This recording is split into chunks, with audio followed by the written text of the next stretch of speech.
Doing well, thank you. Can't spell either, I guess.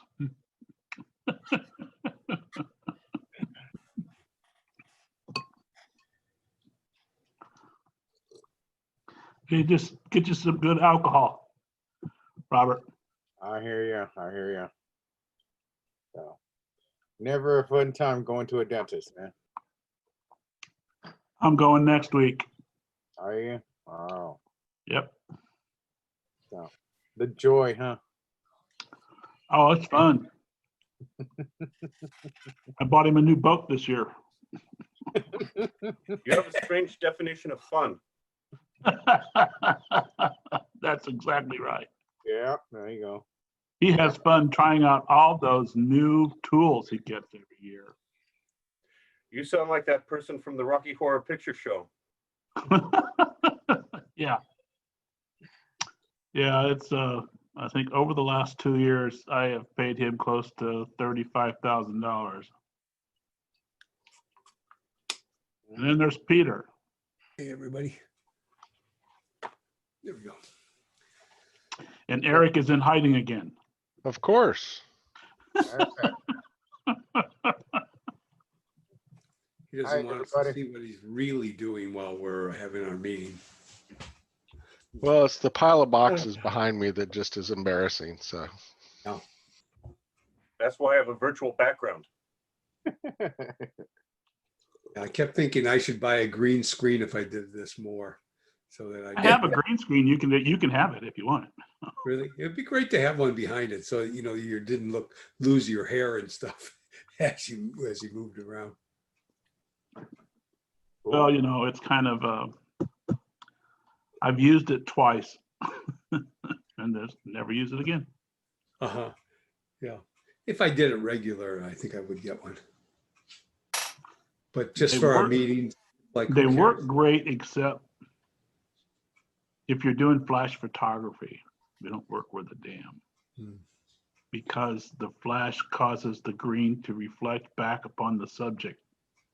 And my screen is not that big, so they have to stand closer to in order to fill the whole screen with them and the screen. And the flash makes the edges of them green. Yeah, I have not used the flash in years. So, although I was looking at buying one of those Luxolites, one of those Lumilight things, you know, those LED. Oh, lights. yeah, Yeah, for doing some light painting. I've got some of those. Hey, Mike, Hey, how you doing, John? I'm good.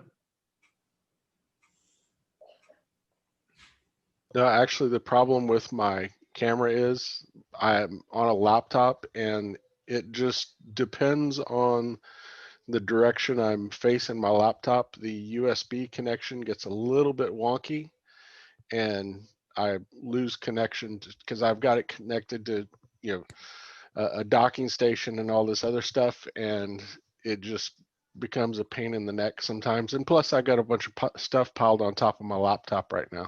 So that's actually the excuse. You could always hook up one of your many cameras to it. Yeah, but then I have to keep downloading software for Nikon or Fuji or Leica or whatever I've bought this week. And, you know, I just don't have time to remember all the different brands and which one I'm connecting to, Peter. You know, you actually don't. You know, you just get a little USB connector for $20. Oh, and sure. run Oh, a sure. cable. Make it simple, Peter. It is simple. I mean, It is very simple. I've got yeah. I'm trying to have an elaborate excuse and you're ruining it for me. Come on, Peter. Yeah, it's amazing that the little connector thing, which is, and depending on who you get it from, it's anywhere from $16 to about $35, is equivalent to the Cam Link one, Right. which is like $100 and some odd dollars. Yeah. It does not do 4K, but you know. Yeah, for Who this, cares? there's not a need for 4K. I don't think Zoom could handle 4K. It probably couldn't. No, probably not. Oh, Robert disappeared on us. No, well, yeah. Well, I see is He just got home from the dentist, so he's probably not feeling too well. So He's sucking down some soup and some waters right now. So all guys, we have no women. Nope. That's But kinda it's still, well, I guess to say it's still early yet because everybody always seems to be late for some reason. Nobody has a watch. Horology is one of my other hobbies. I've got plenty of watches and clocks. What's your other hobby, Eric? David. Horology. Oh, David. I didn't see. What's your other hobby, David? Horology, and that's timepieces, timekeeping stuff. Oh, timekeeping stuff. Yeah. Wow. And do you have clocks like all over your house? Yes, I do. Nice. Nice. I had a good friend who collected antique phones, and he hooked them all up, and he had switchboards and everything all over. He had a fairly large house, and it was really interesting because every one of the phones would work, so he would have the crank phones and the one with the little earpiece thing, and switchboards where you could, plug in the cords and everything. So Should have hooked them all up to his phone. So every time his phone rang, they all rang. they all rang. Yeah. They all rang. Well, all your clocks go off. Most of them don't have alarms, and I have a grandfather clock that chimes, but my wife wants me to have the time. I can turn the chimes off on it, which is what my wife prefers because Yeah. it can get annoying at times. Yeah. That's my wife and the cuckoo clocks. Yeah. My brother builds clocks, and he was a machinist, worked for Southwest Research, and when he retired, he decided he wanted to build. So he's built grandfather clocks and cuckoo clocks and all kinds of things. And it's the same thing with his wife. Wayne, turn those damn things off. They all go off. There's But that's one clock cool. that I've been wanting to add to my collection for years, and I finally found one at an auction that I could afford about 9 months ago, but it needed repair, and it's been in the repair shop for 9 months. Oh, I may have to collect it and send it off somewhere else, but it just took me a long time to get because brand new, the clock is $10,000, and I can't afford that. Yeah. Yeah. Remember the little cat one with the eyes that went back and forth? Oh yeah, Oh, yeah. On there? I saw some of those with the dial where it runs backwards. Oh, really? Yeah, and the numbers count backwards, so the hands go backwards. My father, strangely enough, when he retired from teletype, they gave him a gold watch, and it was one of those self-winding watches, and it was years ago. And for some reason, it used to run backwards, which I could never quite figure out. So it was kind of useless as a timepiece, but I have a couple automatic watches, none that run backwards, but I have one that has the day of the week in both Arabic and English. wow. That's a conversation piece. it really, I got it when I was in Saudi Arabia. wow, that would be cool. Hello, Steve. Hello, Tammy and Ken. Hello. Hey, how you doing, guys? There's a woman here. Yay, Tammy. Hi, Tammy. What am I? I'm the only one? Yes, There aren't ma'am. too many women left in the club anymore. There's like, what, Sad. 3? I was hoping to make some friends. Yeah. Well, Yeah. you need to invite Here's some of another them one. to come along. Make some friends and bring them along. All the ones that I invited. Well, here's another one. Oh, Here's there's- the other Watch your troublemaker. language. Trish is Yeah, online. okay, Trish, Trish is, Troublemakers arriving. Oh, Hi, Trish. Hi, guys. Hey, Trish. It's a bad hair day for her too, because she's got her camera turned off. Well, I got my camera turned off because I just been running and I got home and I've got my dinner in front of me. Sorry, I would spare you all the details. Everybody have a good Thanksgiving? So does Robert. What big deal? Hey, Oh, see, I guess I'm not the only one eating dinner, huh? no, ma'am. Last meeting, I was sitting and eating a steak while we were online. So, Yeah. we all remember, John. It was a good steak. Did everybody have a good Thanksgiving? Yes. I did. Yeah. yes. Did you, Eric? that was David. Oh, was That that was David? David. You know, I Oh, don't, sorry. everybody, Sorry, David Fennell I up took here. I wasn't looking. It sounded like Eric. Yeah, I he's- cooked up a duck for my wife and I. Yeah, it was kind of a quiet one for us too. This is David's first meeting. Hi, David. Hello. Good to have you here. David, First meeting in a while, anyway. Yeah. First meeting in a while. Yeah, let's put it that way. Yeah, long His first time. Zoom meeting. His first Zoom First meeting. Zoom meeting, yes. Yeah. So. And we're going to be doing Zoom meetings for a while, it seems. So Yeah. I have kids now till May. So I have been volunteered as a teacher until May. Wow. Well, we're having they're going to be, one country has already certified a vaccine and is releasing it to its people, and we should have one in the next month or two. So, Well, I ain't that's taking- only I ain't for ta- the I ain't old taking the people live and the virus healthcare one. workers. I'm So gonna you wait. probably won't get yours till maybe March, Yeah. February, March. Yeah. You got to be old. Well, that's the great part. I am old. Yeah, I know. I mean, that's me too. Me One of the too. perks. Hey, I got 2 weeks and I hit the top of the hill. Okay. Several of us are. In fact, our next meeting, I'll be sitting here with scotch in my hand, a birthday hat on, and a little whistle going in and out. All right. I'll tell you what made me start feeling old is when I started having people working for me when I was in the Air Force that weren't even born when I joined the Air Force. Yeah. Correct. Crazy how that happens, isn't it? It's a strange feeling when that happens, isn't it? Yes, it is. It is. Yeah. Well, I don't know how many more people's going to show up. I think everybody that submitted anything is here, so we can probably get Gsacc. started. Robert's If you not want here. to, I got to refill my glass. There's Sorry. Mike. We got Mike Boyd. Hi, Mike. Hi. Yeah. How you doing, Mike- Steve? Mike Yeah. even sent me a picture today, so we're good. Nice. He didn't Very get to finish it, but he said he didn't get to finish it, but that's okay. We got some interesting entries in this little thing. I think everybody had fun doing it, I hope. Mhm. Well, we got 10 people now. That's I good. thought it was fun. It was really enjoyable.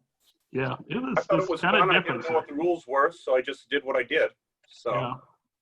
Well, to tell you a little bit about the picture, let me bring it up anyway. Let's do that.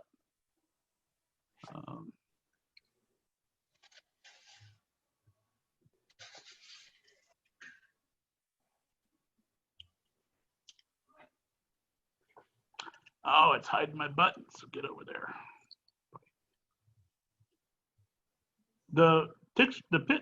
This is actually the west coast of South Island, New Zealand, or New Zealand South Island.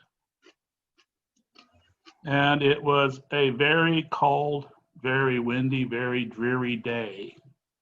In fact, not too long after I took this picture, it started to pour down rain, and it poured all the way to our hotel, which was just up the road about 10 miles. But I thought it was kind of cool when I stopped and took it because these two people were walking on the beach. And I didn't have my long lens, or I would have really kind of zoomed more in on them. I think I shot this with my 80 millimeter. I'm not sure, but it was kind of interesting. So I thought maybe it'd be something that people could work with. You could make it East Coast, you can make it West Coast, you can make it North Coast, whatever coast you want to make it. That's one good thing about coast pictures. Unless you've been there, you never know what coast it is. Right. I actually thought it was Oregon. I thought it was Scotland. I did. Well, It looks a lot like the beaches near Haystack, so. Yeah, it does. It does look a lot like Oregon, yes. It also looks like a lot of the Southern California coast too. Mhm. But all of the South Island of New Zealand looks like this, okay, except the valley in the middle. And the valley in the middle is just like Napa Valley in California. That's where they grow grapes. And they grow in sheep. So it's very interesting country. So with that said, I think the first one up, it's in alphabetical order, so I think the first one up is David. And David was brave enough to do 2 pictures. Wow, that's great. Well, I processed both of them the same. I just had one cropped a little bit different. And I used three pieces of software. I normally always start out with DxO Photo Lab to clean things up, punch things up a little bit.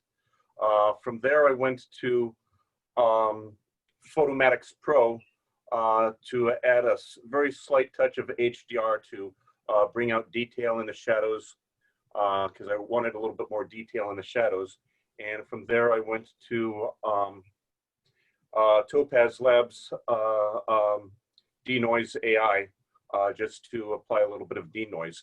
The only thing I don't like about this is I wish the bit depth was a little bit greater in the original photo, so I didn't have as much banding noise in the sky around the islands, if you want to call it that, off to the right there. But other than that, I wanted to make the colors a lot brighter. I wanted the original photo had a very down and depressing look, I thought, and I wanted to liven it up a bit. I actually liked how small the people were in the photo, and I thought the people were a key element, but being centered in the photo, I thought the composition could have been a little bit better. So in my second photo that I submitted, the processing was identical. I had just cropped it to make it follow more the rule of thirds, and I thought that was a little bit of a stronger image. So that's basically how I approached the editing on this image. I do like the crop version. I think I actually cropped one of mine as well. I'm the strange person. I did 3 of them, so I did crop one of mine. I cropped one. I left part of mine up. We'll see it a little bit later, but I really like this. The green shows up a lot better, not brighter. Yeah, I cropped mine too, quite a bit. Did you send it to me? No, I thought what I would try to do is screen share. Okay, we'll try it. We'll see it. I figured that we can do it at the end. That's pretty good, David. I like this. I like your version, this version here, better. Thank you. Let's see, who's next? Oh, Ken. This one is.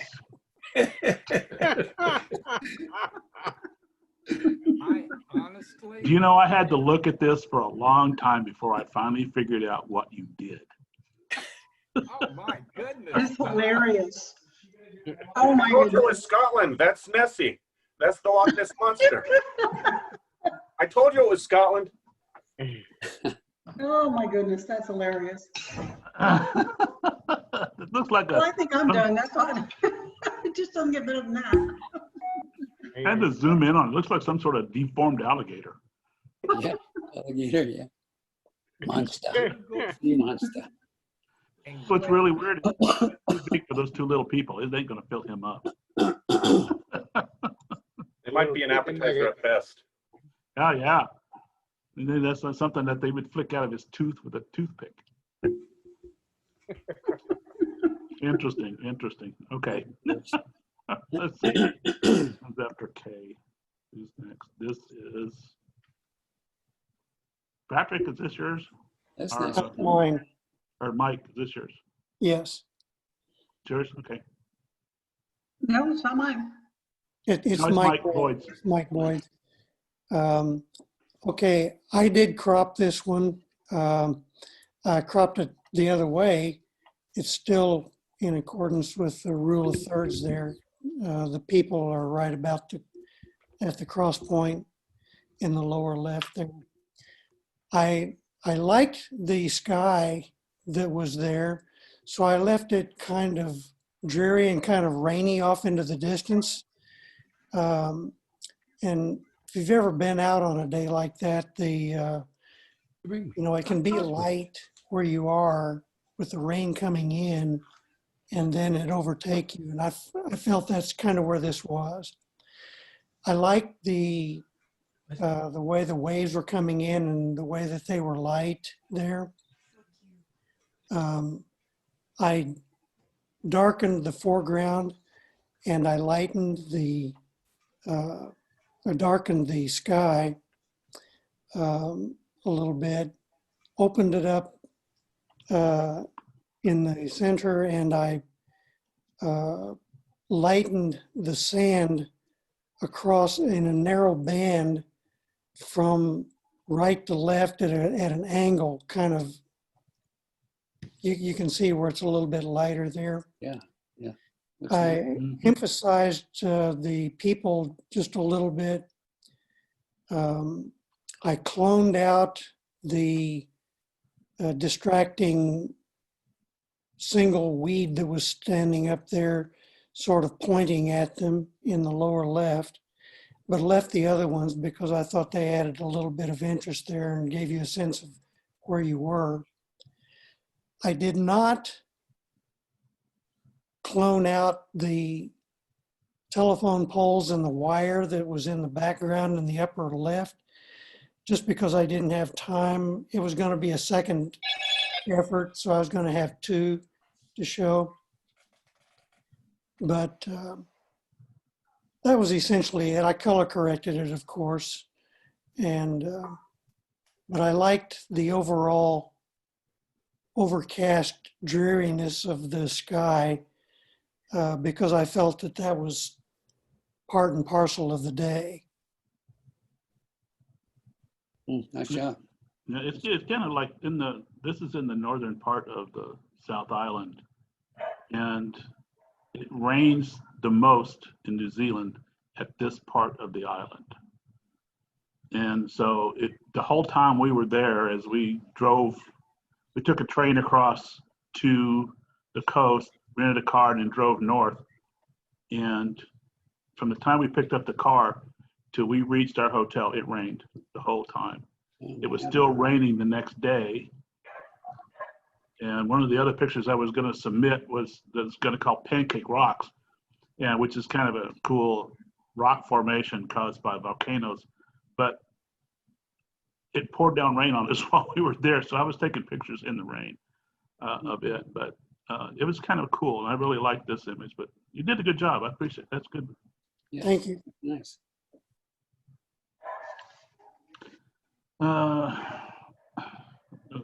This might be Patrick. Sorry, I gotta stop. Patrick Murray. He's not online, I don't think. No, he's not. So I think he sent me two images. It looked to me like all he did was just kind of lighten it up a little bit, added some, maybe a little bit more blue in the sky and the water. Yeah, a little more saturation. Yeah, a little bit more saturation. Excuse me. I mean, I left the rock and the grass in this picture, and when I edited it first time, because it gives you a sense of distance from where you were standing, which is right at the edge of the road. The road is right there, and where the grass is, and looking along that coastline. And if you turn around and look the other way, it looks almost identical to it. So it's just kind of a weird formation. It's kind of a cut-in circle. But anyway, I think this is Patrick's. And this is Mr. Forzac's. Oh, I wonder how you know that. Got your name plastered all over it. Really? I think John took the same course, but the virtual Photoshop had a whole bunch of different speakers come in, and I don't actually even remember the guy's name, but one of them was how to take an image and turn it night into day. And it's really fairly extensive in terms of what to do in Photoshop, something I would never remember how to do. So I really had to write it down, but it has to do with, what are these things called? Color lookup tables, color lookup adjustment layers. Yeah. They're called LUTs tables. Yeah, and one of them is a filter that's called turn night into day. It actually works amazing on the photograph. You know, I had to do some adjustments to it to get it to look realistic, but it did 90% of all the work. Putting the moon in there, it's one of the moon shots that I took. It's always fun to stick one in there and, you know, just to see how it did.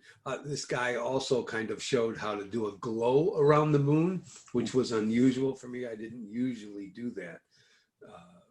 Think of putting a glow. So I think the glow really adds to the realism of the thing. And then I kind of dabbed some moon glow back on the beach, you know, to lighten it up, to get it to look more realistic, and added the stars in the sky.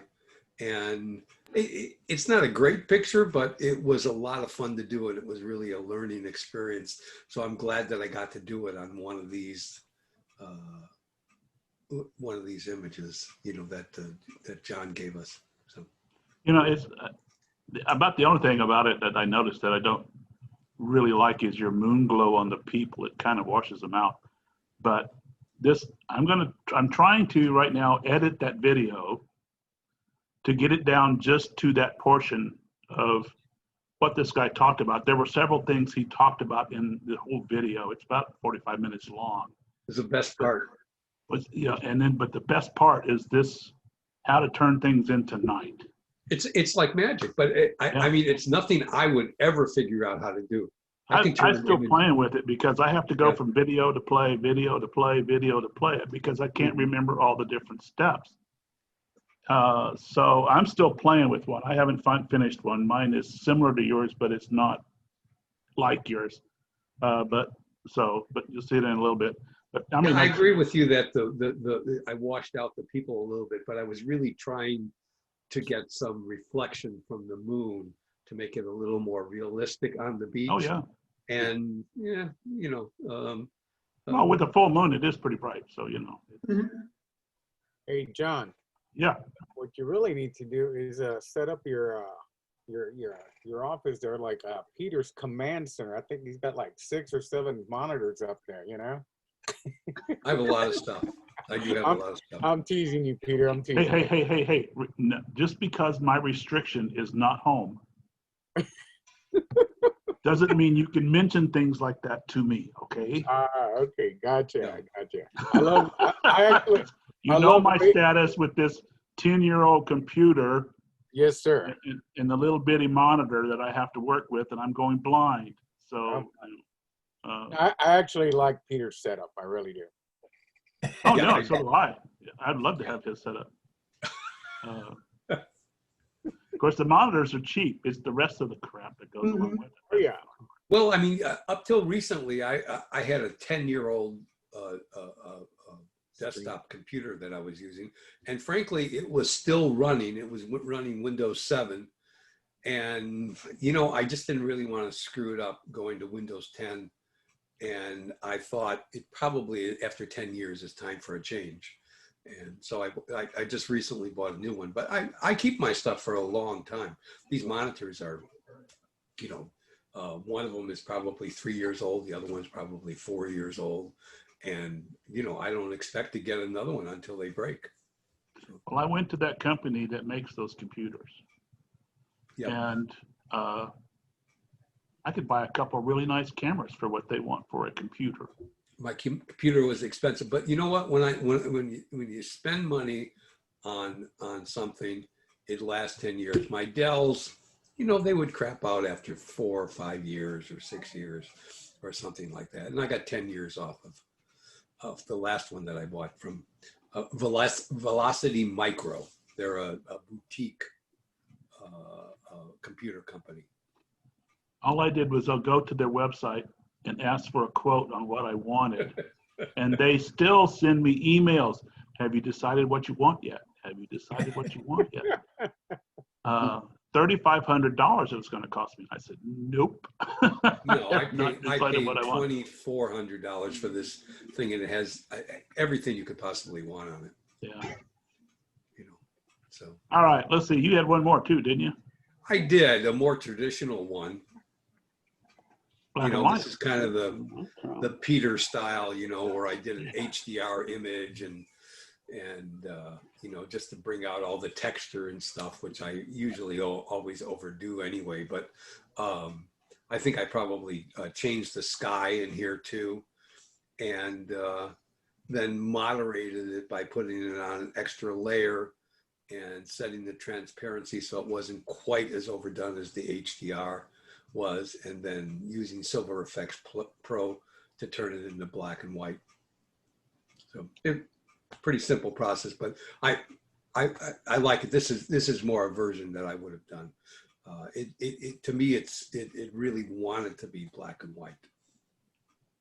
I think I agree, Peter. It looks really nice. Yeah, it looks much better in black and white than it does in color. Of course, I am, being the fine art idiot that I am, I overdid mine, which you'll see, but I overdid this I one, really too. like this image. Yeah. Very nice. Yeah, I mean, that's the beauty of black and white. You get to overdo it. You get to bring out the textures. You get to do pure blacks. You get to do whites. Yeah, you know, it's a lot more artistic. You get to have a lot more fun with it. You know, I mean, the little grass over there just really adds to it in the lower left-hand corner. You know, I darkened the people a little bit so they stood out. You know, I got to play with all the different parts of it. So got the rocky outcroppings to, you know, to read a little more texture and stuff in them. So it was fun to do. Very, very cool. Like it.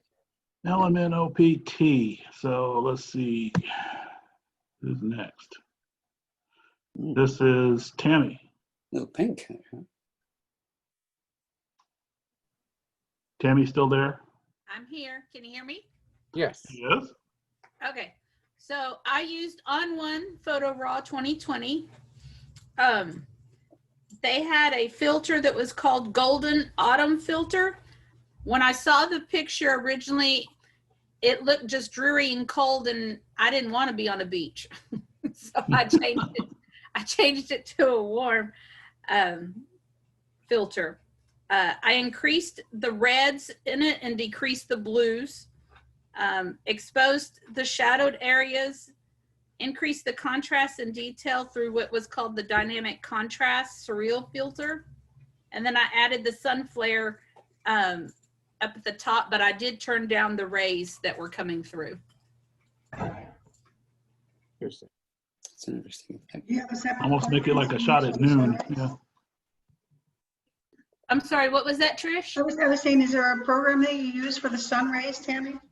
The On1, Okay. it's included in that. There's all different sun rays that you can Gotcha. choose from, and I chose the one coming down from the top. Cool. I like it. It almost has kind of a Mars quality to it. You know, Yeah. kind It of does. an otherworldly thing. I could see a great big picture of Earth in the sky. Yeah. I was Shining thinking Change- down. Trey's looking for we rose-colored take- glasses. Yeah. Change the color of the people to white, so that'd be like their white spacesuits. That would be cool. I think it's neat. Yeah. I really like it. Yeah. Yeah, we can always insert like who was that? Was that Ken with the dragon or whatever it was? Sea serpent. When I saw this version, I pictured the top half of the Statue of Liberty coming out of the sand. Oh. Planet of You the know that Apes. Kurt Yeah, yeah. There you Russell go. movie? I love the image. Planet of the Apes. Huh? You know that movie, Tammy? What is it, Escape from New York or something? Planet of the Apes. Planet of the Apes. Planet of I've the seen Apes. different original. ones, so I'm not sure which one it is. Planet of No, the Apes. the first one with Charlton Heston was probably the best one of all, but Yeah. Damn you all. they made so many.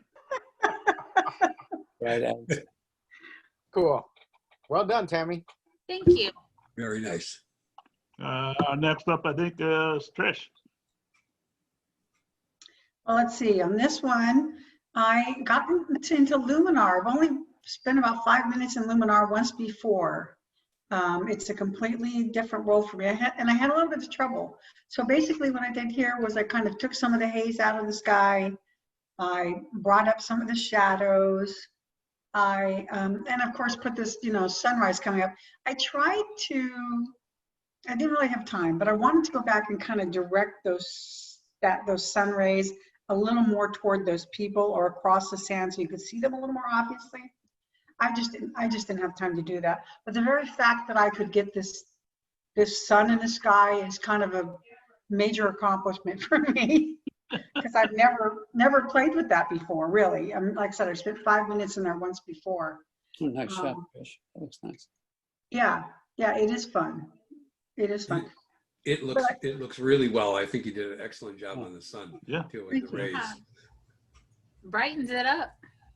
Yeah. Yeah, just kind of brightened it up, pulled the shadows up a little bit. And that's the one thing you can do with Luminar. And when you add these different subjects in here is you can basically relight your whole screen to match what you added.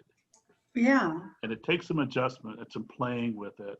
And I am starting to learn how to use the masking brush with it, which is kind of a trick in itself.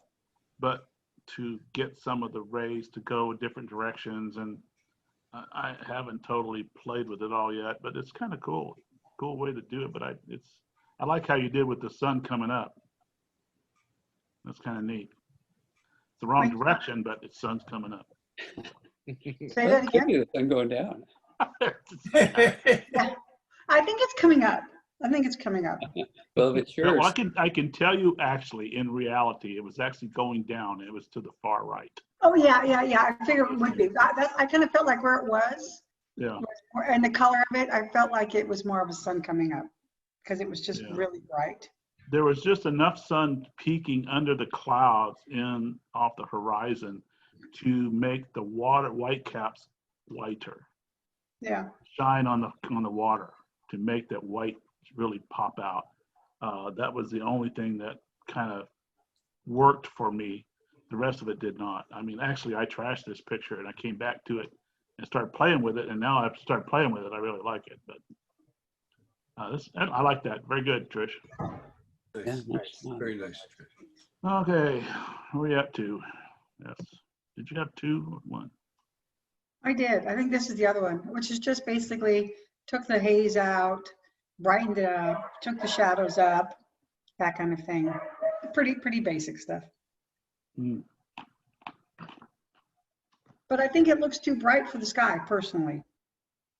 Yeah, it does. Yeah. But I Okay. mean, it depends. I mean, the whole thing of it is, that's the one thing about light. You never know. The whole idea behind photography is working with light, and you have to be able to interpret light and see light, and you can make light any way you want. And that's the one cool thing about being able to edit pictures and improve on what you have to make it look better. Yeah. Yeah, I think if I had put a brighter sky in there, just replace the sky, I think that what I did with the rest would be more realistic. I just feel like it doesn't fit for that. The light in the sky is very subdued because of the clouds. So Yeah. anyway, Well, I almost put in just a straight blue sky, no clouds, no nothing, but then put the sun off to the right. yeah, But yeah. And that would of have been course, good, yeah. I get to playing and I start fidgeting and I have 5 copies of one thing and I have to decide which one I want to keep. So Sure. it's just, Just keep them off. Yeah, that's what the fun is. yeah, I mean, that's the one thing I really like this. I mean, the playing with it, my eyes going bad. So this is my picture. That's nice. Yeah. That's cool. And it's kind of I tried to make a sunset and I like the pink in the sky, but I left the clouds in there. And then I found this moon in Luminar that is just a crescent moon. So you can move it around and do all kinds of stuff and turn it and do everything you want with it. And so I made it look like it's peeking out over the top of the clouds while you're still seeing sun rays on the bottom to the right. Right. Okay, that the sun is going down. So the sun is going down and it's casting a little bit of light on the beach here, but the moon's coming up and it has a little bit of light coming through the gap. But that was my whole idea. I mean, it wasn't really anything exciting. This was all done in Photoshop. And so when you go in Photoshop and you're doing this, John, this look on the right that gives you the impression that you're getting a setting sun. Are you just, dodging these areas so that they're brighter, or what are you? No, it is a color graduated filter. Okay. Okay, and I take a graduated filter and I put it over here in the top, in the bottom right-hand side, and I drag it up a little bit till I get to where I want the light, and then I change the color of the light. And you just, there's a little square you can I've click never played on, with that. and you can go into a color wheel and pick the color you want. So I tried to pick a kind of a orangish pink color to match the pink of the sky, Yeah. right? To make it look like the sun is going down, because that's where the pink sky is coming from. So then I tried to put a little bit back, taking a brush, taking the same color, and put a little bit up on the rocks on the cliffside on the left-hand side. Yeah. Then I took the same picture and I cropped it. And I had to make some little bit adjustments to it, but it's, for some reason, I'm still learning that when I export pictures to unclick the export file size change when I go into another one. So it actually downsized the picture, so the picture is smaller. But it's just kind of neat. But all I did with this one is I cropped it. Now, I didn't crop it as much as David did. I thought about it and I said no, because I was trying to show that little loop curl there in the middle between the first point off the coast and then the cliffside there, and show some moonlight coming through. And I added a little bit of a light ray by doing a circular filter there to add some light to lighten it up just a little bit, just so it looks like the moon is starting to shine across the water and then Right. across the sand. That's all I did. I didn't even touch the people at all. And then John went totally nuts. Number 3. And I came up with this. Oh, wow. Tattooing. And this, like your picture, Trish, was with the sunset directly behind that cliff. It said it was already down. Yeah. Yeah. But you still had a lot of, one thing about sunsets, if you look forward, you see these colors, the reds and the pinks and the blues. But if you turn around and look behind you, on the back side, you're going to see the white clouds with a lot of pink and a lot of reflected light Oh, coming yeah. off of it. Yeah, That gives you the light down here. Now this image was completely done all in Lightroom. No Photoshop at all. Purple Mountain's Majesty. That's correct. So I don't know. It also took out some of the white of the white caps in the water. Sure. So Like it. that's it. So I mean, Yeah. I think that's the last one. Yeah, that's the last one. And Ernie, you want to share yours? Yes, I can. All right, hang on. Let me get out of here. I got to go down here and do some security stuff. And okay, go try to share it. Okay, share screen. Share screen. Okay, and where's my picture? Oh, here it is. Oh, where's Roberts? Yeah, Good where's point, Robert's? That's Robert. what I was don't gonna know. ask. While you're sharing, I got to go look for Roberts. Okay,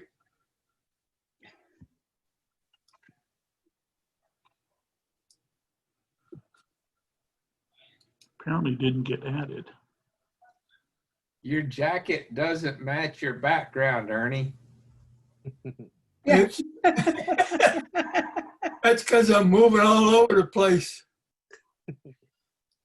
Just a minute.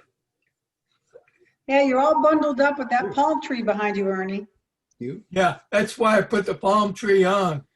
To make me feel warm. It's all a state of mind, right? Okay, what do I have to do here? Double click on it. No, I'm trying to bring this into the share screen. You are sharing the screen. You can see my screen. Yeah, we see your screen. We see your screen. Just open it up. Yep. Okay, Yeah, just open up your image. There you go. There it is. yeah, that's it. Now I went different on this. than everybody else was doing. I went with a sunrise with the sun to the right. I cropped out a lot of the rock formations because I found them taking my eye away from the people and where they were going. I lightened up the green here because it's just that sunrise. The upper part is not as light because the sun hasn't risen that high yet. And I title this thing is Heading Home After a Morning Walk. The only thing I wanted to dehaze around this rock formation, I call the elephant. But I don't know how to dehaze just the partial. I could dehaze the whole thing and then go back and bring all this up and end up doing more and more work. Are you using Lightroom or Photoshop? This was in Luminar, Oh, Luminar. and I only spent maybe 20 or 30 minutes on it. I got rid of the telephone poles and all that up here. I was going to spend some time and get rid of all the little white birds, erase those. But I said it didn't matter. I think they don't show that much. Nope. I love the crop. Very nice. I do too. I love the crop. Really focuses on the people on the It beach. does. It does. Yeah, when you said, Ernie, that you cropped this to bring your eye to the people, I think you nailed it because that's exactly where my eyes went the minute I looked at it. Yeah, Mhm. because it was off too much to the right. And I think, you know, as a landscape picture, you would want the forefront in, all that forefront.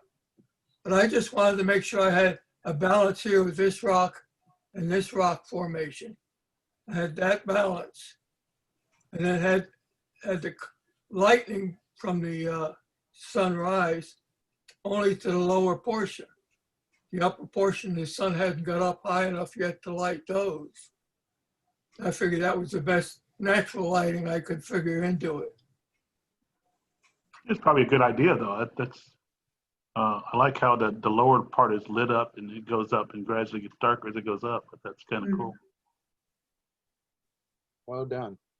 The only thing I could say is probably that the little grassy or mossy rock section right here on the right hand side might have lightened that up a little bit too to show the light going towards the edge of that cliff, you know. Well, this side here, Now right above the people's head, that dark spot, that dark line right through the middle. oh, here, okay. Right, yeah, right there where you had your cursor right there. That's this. Right above the Lighten that people's up. head. Put a little light in through there to lighten it up a little bit to show it like the light coming across there and hitting the rocks. Well, I was trying to keep the light down, not hitting that area. Yeah, but this is on the ground. This is on the ground. You would be lighting that because it is on the ground Where the birds are. where the birds are. Oh, here, the Yeah, foreground. right there. Yeah. Yeah. If you lighten that up, if you lightened that up a little bit, I think it would have been a little bit more showing Yeah, the light. I was trying to get a little more detail in there too, because it shows up pretty well as pretty solid.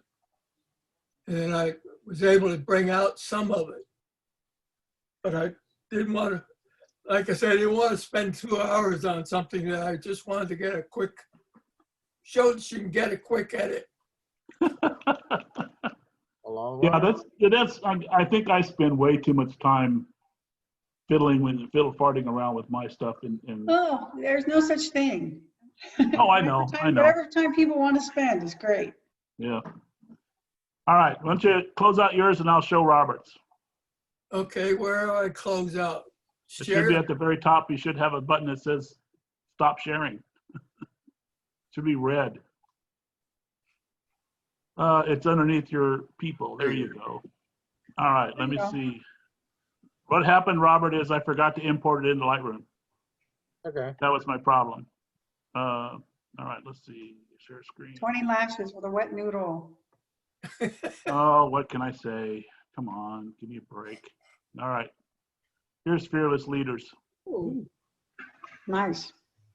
It's kind of it's almost the reverse of mine. With mine was showing the clouds with the moon above. His is clouds with the sun below. It's kind of cool.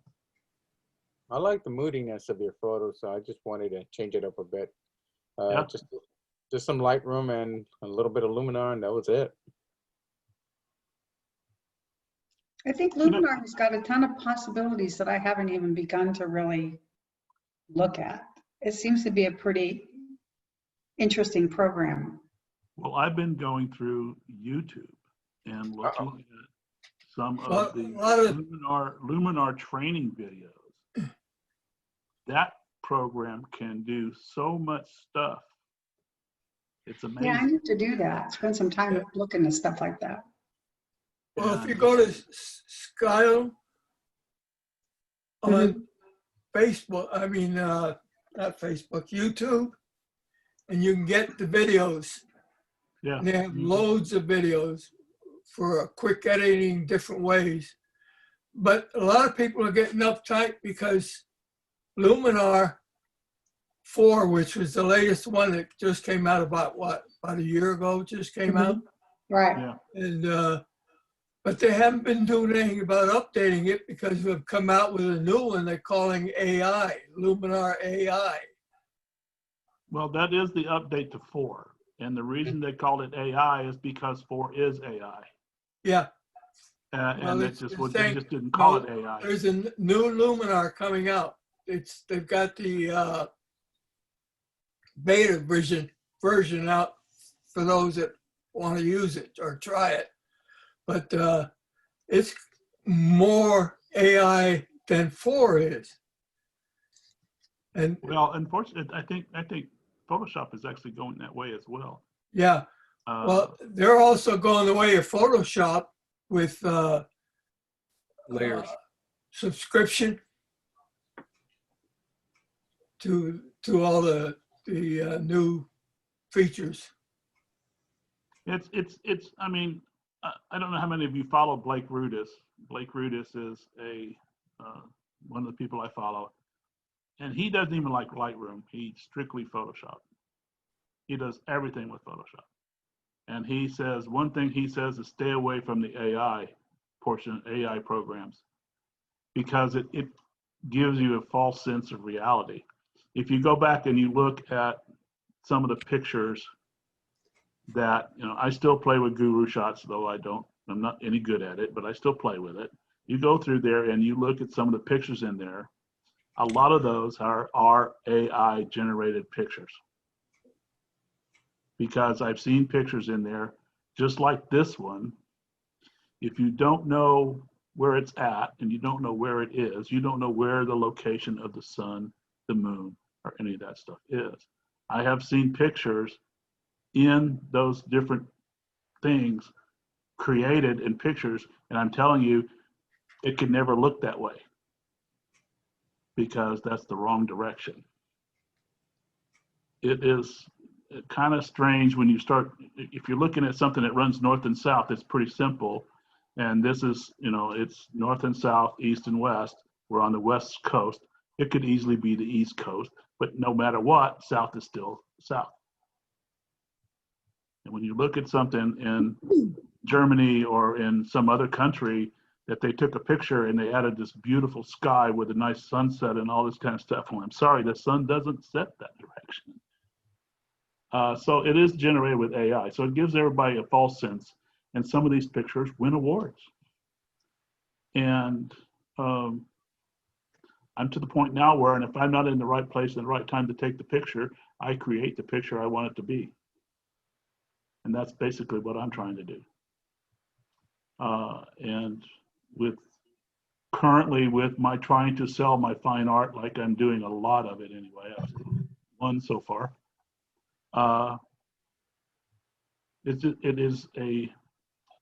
It's a big deal on how you want your pictures to look and what people are going to buy, and you're looking to make money off of this. If you're looking just to impress other photographers, yeah, it's going to be impressive. And that's one thing that's always stuck in my mind is that Kimberly told me stop shooting pictures for photographers. Yeah. you say, you know, that you can put the sun in where it should be. Do you use the ephemeris? I mean, on this picture right here, where the No. sun should be, the sun is on the left-hand side. I have it on the right hand side. It's almost That due was west. the right-hand side. Yeah, the sun is due west. This is the western coast of New Zealand. So where he has the sun in this picture right here, that's south. Sun doesn't come up or go down in the south. Well, Yeah, so you're Goes up saying. in the east and goes down in the west. I was trying to find out where most of the light was coming from, and it seemed to be coming from the right.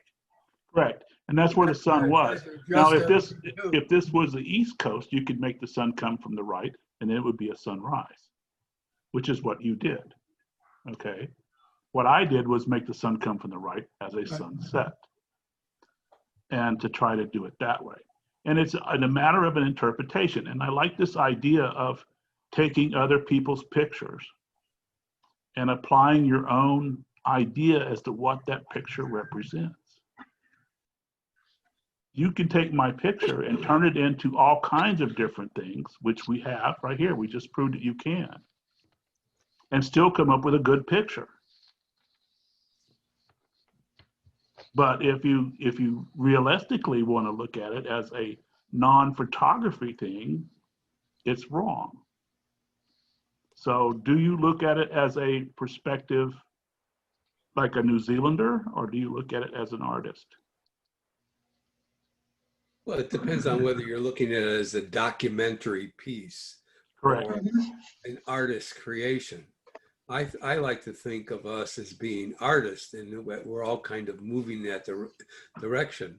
You Correct. can't do unrealistic things. You can't put a sun in one direction and have the shadows going in the opposite direction.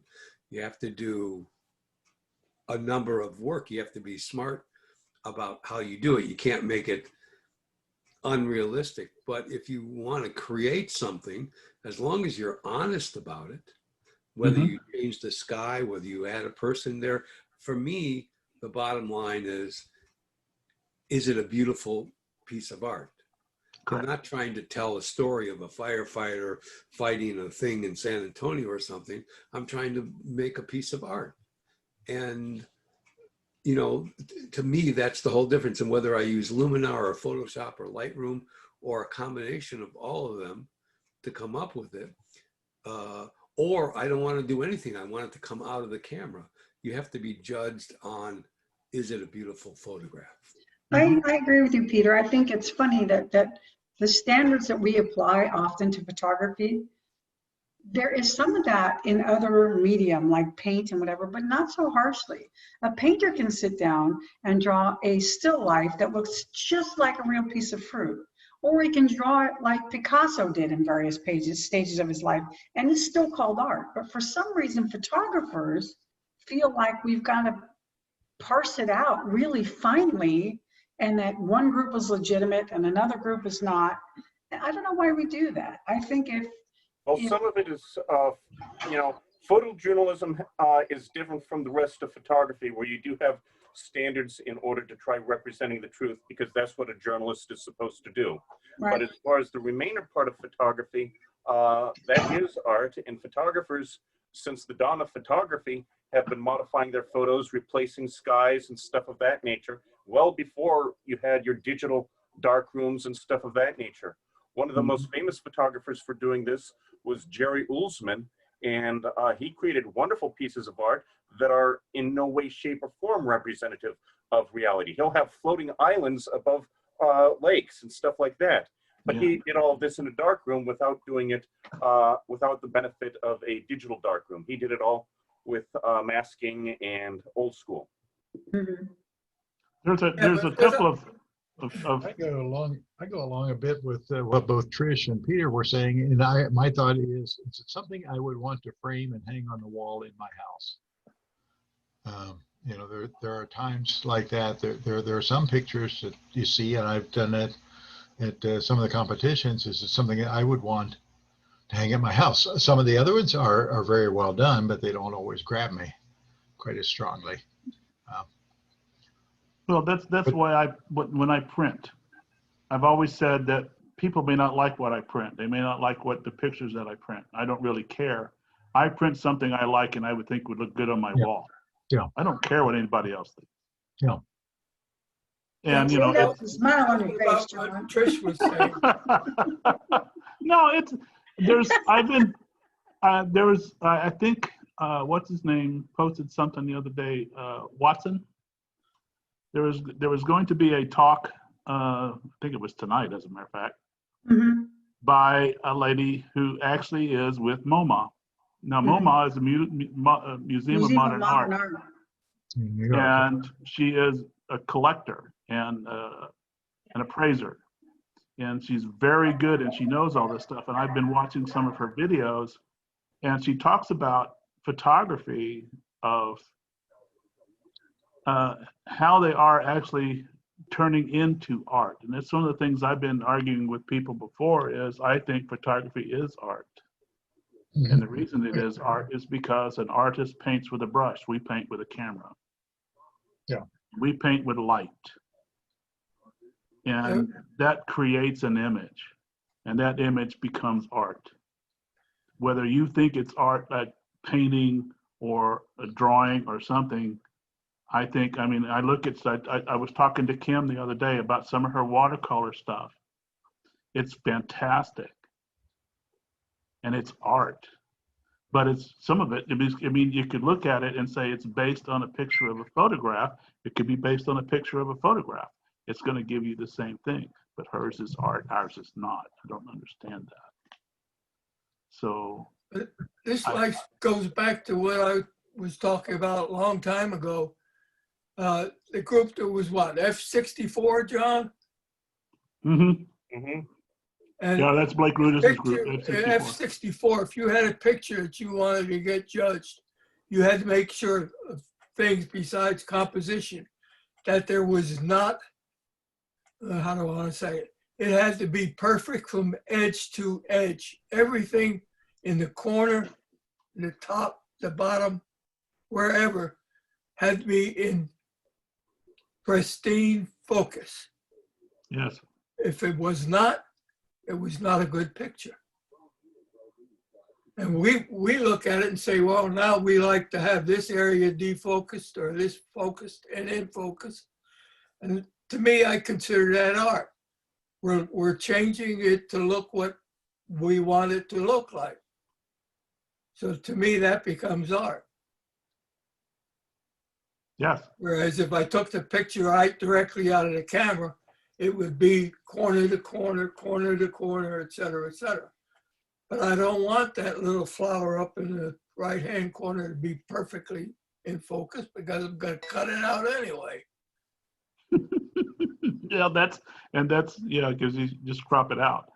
So, because you get the fringe around the edge, you get it out, or you put a vignette on it to darken those corners so you can't really see it. It's interesting. I've been thinking a lot about this club. Some of you maybe know a couple months ago, I said, we don't really have enough members. The club looks like it's going to get disbanded anyway. We should just end it now. And I was really looking at what my options are. I belong to a number of other camera clubs, where they have one photo a month that you do digitally. I belong to a number of different online places that I, show my photos. I've done a couple competitions and stuff.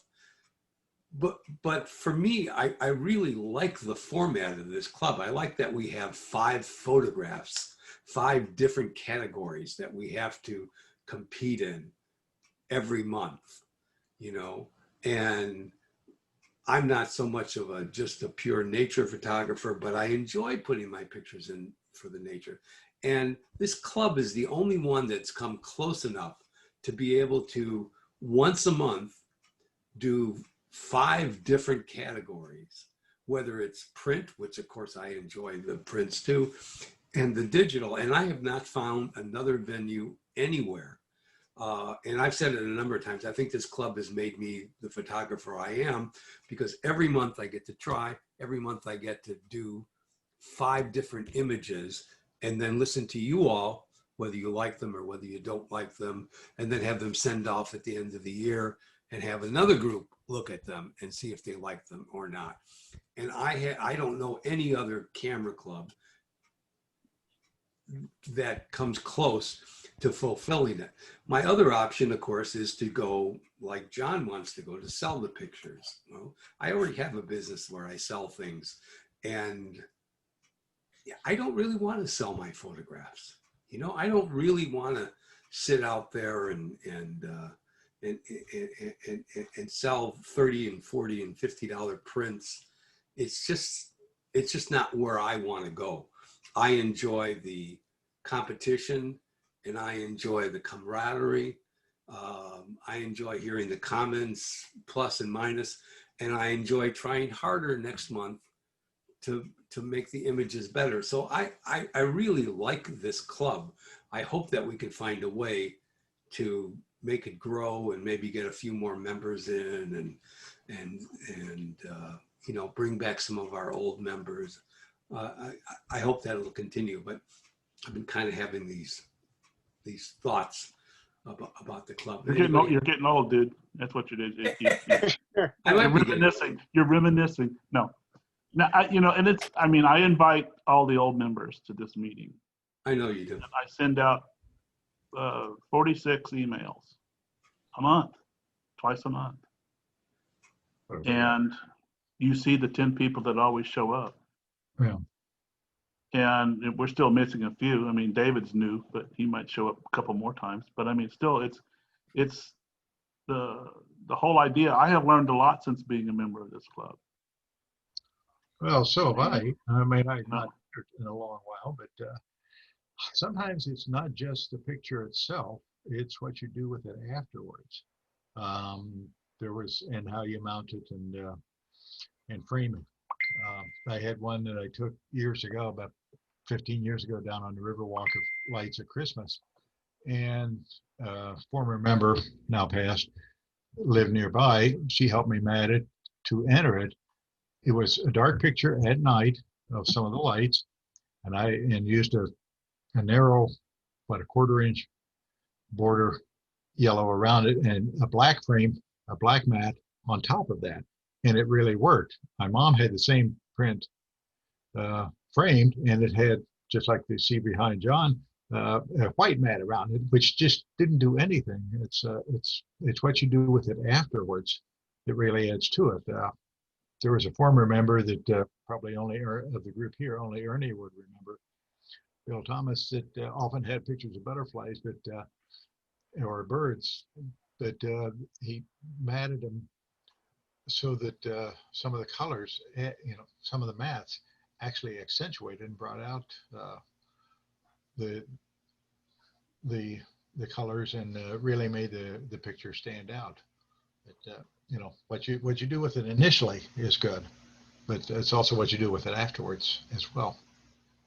Framing is a big part. Framing and matting is a big part of it. Exactly. I can show really examples where because I can cut my own mats. So sometimes I'll do a delicate little red border with a yellow mat around the outside of it, and put it in, because it matches the piece of art. The piece of art was playful and cartoony and all that, and it really does a lot to. It's just like certain of, and we've said it on some of the photos, that sometimes the picture really pops when it comes up. That happens a lot more, of course, with digital. I mean, with the prints than it does with digital. Right. But there are some that go, whoa, when they come up on the screen, your first reaction, whether you verbally say it or not, is wow, or whoa. Mm-hmm. But you know why we do whites at the club, right? White. Yeah, white. I mean, I got.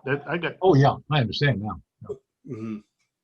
I got slammed for that because the way I learned to mat was complementary colors. Yeah. What you're saying, you match the colors, complementary colors to the picture. Yeah, exactly. My very first print competition with this club, I had all different color mats, and every one of them got disqualified because they weren't white or black. And I'm going, well, I'm sorry, white and black don't go with the picture. But that's so now my black and whites are all framed in white, okay, and my other ones are all framed in black. And I will say that I'm glad I joined when I did, when we were still able to get together and have those prints, because that made such a big difference in my photography and the way I looked at things, and seeing your prints, all of your prints on different papers and done different ways. It made me look at photography completely different, which is the goal of the club, Right. is to teach and to learn from others, and seeing that really made a big difference. So I've been thankful that, for all of y'all, every time I've been part of this in any way, because there's always something new I learn, and I appreciate that.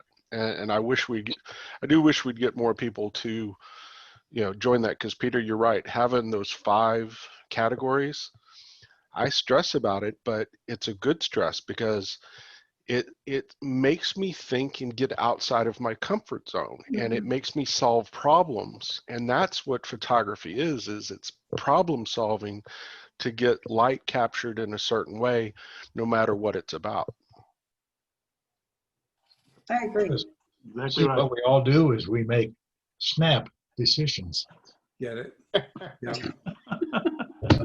And each one of us over here have become better photographers because of what Eric was talking about, just because of the club. I watched everybody come in and, be okay or good or interested, but get better over time. Yeah. The place where I used to get my prints done closed, so I don't know where to get inexpensive prints made anymore. Well, get a printer. Get a printer. Yeah, it is the cheapest way to go. Yeah. Well, I don't do a whole lot of printing to warrant an inkjet. I do have a good photo quality printer, but the max it can do is 8x10s. Well, that's okay. Yeah. Yeah. I always thought that we should, when we judge, if somebody's going to enter an 8x10, that the judges should actually get up, walk over and look at it. And look at the picture, correct. Because I agree.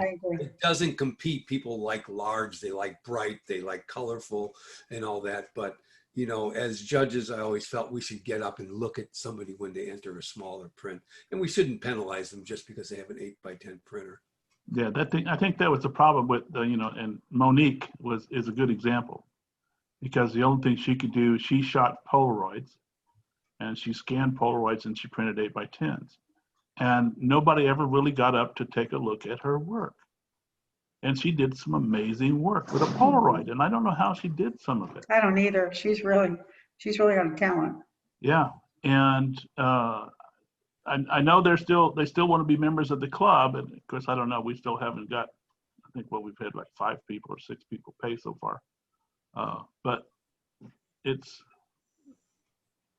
they don't participate too much because they work. Everybody works late anymore, and it's in meeting with the club and being downtown to get there in time and all this kind of stuff was a big hassle for some people that worked. I think Zoom makes it much easier. And I said it, everybody says, why don't I do it at 7:30? Well, it gives people time to get home, eat dinner, maybe get a little bit of relaxation in before you sit down here and start yelling at each other, okay? And complaining about pictures. But no, this is, I think it's become a better club by doing this. And I think once we ever do get back together, if we could continue this, because it started with our roundtable discussions. Remember when we first couple roundtable discussions we had? We took all the chairs and put them in a big circle. We all just sat there and talked. It was a good, enjoyable evening, and I think this reminds me of it. Yeah, I agree. Definitely. Well, this For is whatever easier it's for worth, me John. than getting to the meetings downtown. I understand why it's centrally located, but I feel it's a bit of a drive for me because I live out by SeaWorld, and I know other people live. Most of us live out by Most of us live out by Well, SeaWorld. most of us live out by SeaWorld. Why not move the club closer out here? Exactly. I live Well, off we my can't find any place. We can't Yeah. find any place. We have There's been the looking. key Please right look. there. I could see where we might meet 6 times a year for prints, and maybe the other 6 times we might just do this kind of format. I think that if we did education nights and we could get, I mean, I have a couple people in line. I haven't talked to them for a while now because I don't know if you know Guy Phillips. He is well, he's an ex-professor in photography. And he talked a couple times to Jim's Club, and he did one for, Capture San Antonio. He did a talk. And I had him lined up, I think, for September, but he came down with COVID. Oh, that's awful. He is better now, and he's back home. I haven't talked to him lately, but I still keep track of him. And then there's the other guy who is a board member on the PSA, I think, or PPA, one of those. He also gave a talk at Jim's, and it was all done virtually. And he did a talk on lighting, which is one of the things I'm really interested in, on doing, Me too. setting up light systems and taking with strobes and all that kind of stuff. But I don't have any anymore, but I'm still interested on getting that light and having it and learning it. But that's another person I had possibly lined up, and then it all kind of fell through, and then I haven't gone anywhere with it. Maybe next year we'll work on some more. I have a friend who would probably be a wonderful speaker and be able to give a very interesting talk. I haven't mentioned it to him, but he's the father of desktop desktop video. He's the father of desktop video. He lives here in San Antonio, and he also created a movie with Penn and Teller called Tim's Vermeer, and he did some archaeological archaeology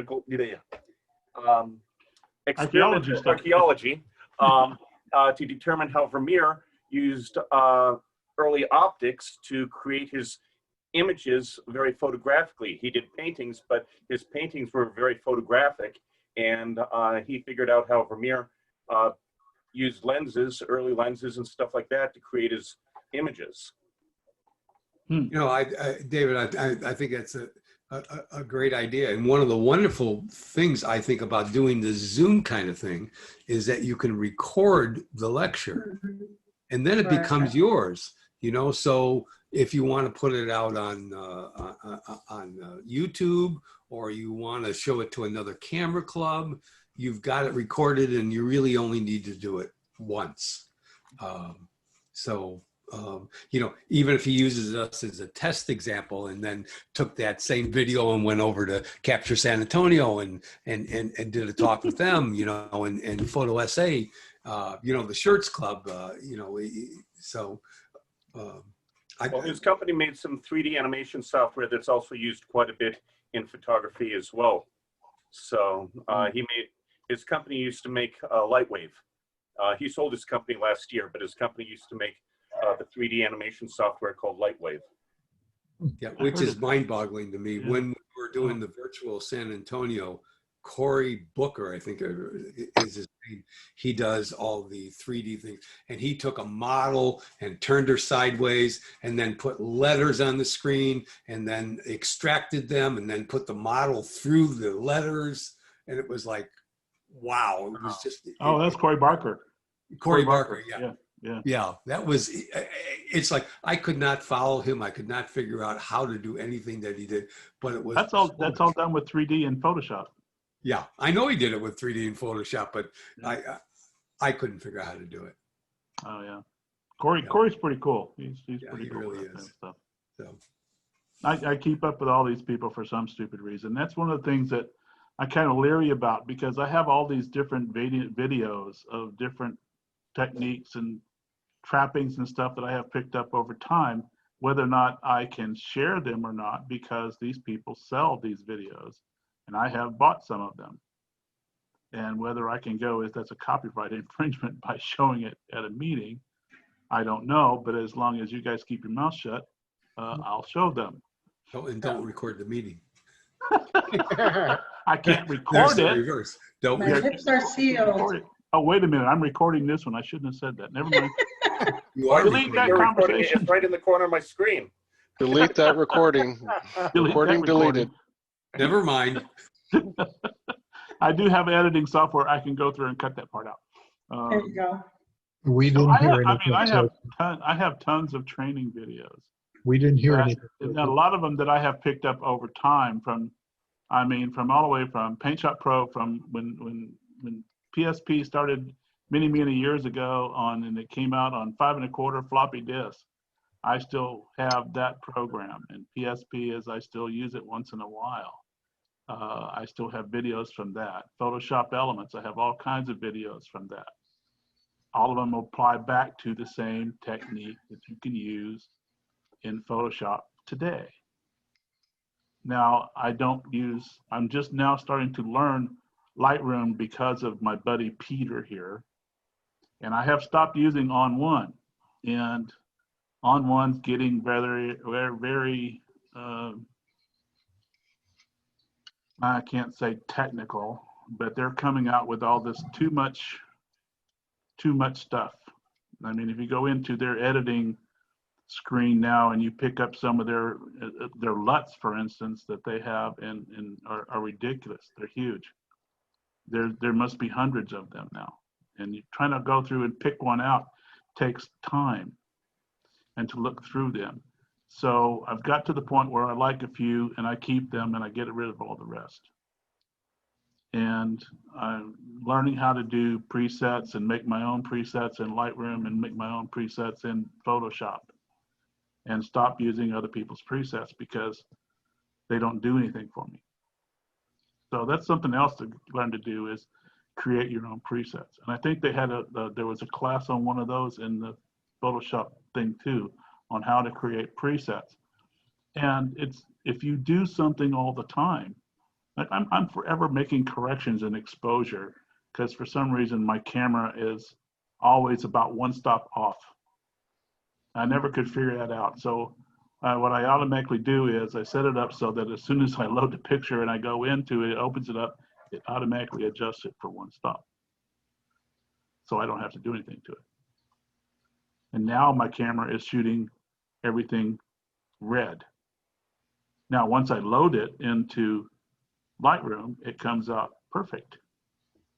But when you view it on the camera and you view it through the viewfinder, the picture is red. And it's almost like it's a red filter somewhere that when I dropped it, I screwed up something that created this red filter. But as soon as I load, because it's a raw image, and I load it into Lightroom, it automatically comes up perfect. And and so I don't have to worry about it. So I'm still using the camera, whether it's red or not. I know that as long as I have my settings correct and my meter reading is correct, that red will go away. Is that the camera you took to New Zealand, John? Yes, I've since broke it again. Oh, yeah. And I broke it in New Zealand, and it cost me $465 to get it fixed, which is a long story, which my wife loves to tell. And she already told everybody, yeah, she just said that. Yeah. And we went to South Padre this summer, and helping my stepson load his car. And we decided we weren't going to get everything in, so we had to take it all out. So I set my camera down and I put it back on the inside of his car on the back corner so it wouldn't get hit or nothing. And as we were pulling something out, all the stuff out, something caught the strap and pulled it out and threw it across the parking lot. Oh, no. And which shattered the rear screen. And now all of a sudden, when we went to Uvalde, was it Uvalde we went to the other day? Yeah, went to Uvalde to out there, and we were taking pictures. And all of a sudden, my camera started shooting red pictures. I have no idea why. I've been through the menus, all kinds of stuff. So there's a filter or something in there that got jarred. So I asked Santa for a new camera for Christmas. And you could hear the ho, ho, ho coming from the chair over here. And so if that don't happen, I guess I'll spend another $500 and get it fixed. What type of camera? It's a Fuji T2.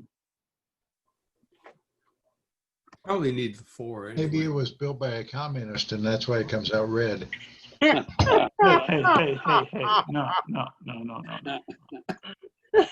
No, it's, My friend that I was telling you about. So, what you got there, bud? What's that?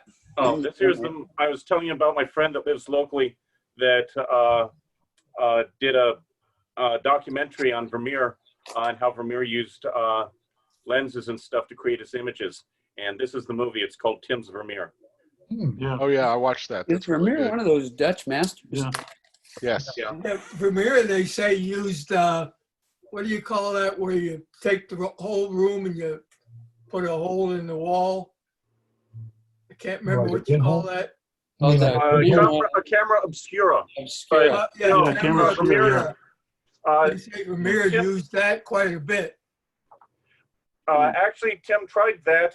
My friend Tim tried that, and that would not have worked because Vermeer was also matching colors, and you cannot use a camera obscura to match colors. No. So my friend Tim figured out how Vermeer may have used early optics in order to do his stuff, and my friend Tim created a model or a replica of Vermeer's studio in one of his warehouses, and he ground his own lens using the same techniques that Vermeer would have done. He made his own paints and own pigments, and he tried to replicate what Vermeer could have done to create a Vermeer image.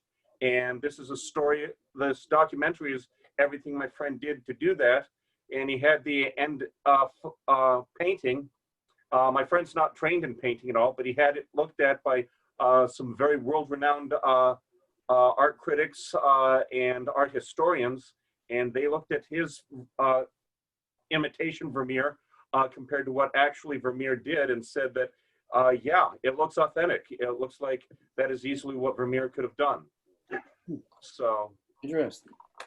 Yeah, it seemed like I've read something about that before. I don't know if it was Vermeer or somebody in that time frame that had used that, the different optics and lenses and. Yeah, the way I met Tim is I give amateur radio exams. He was getting his ham radio license, so he was one of my victims. I mean, candidates, yeah. So.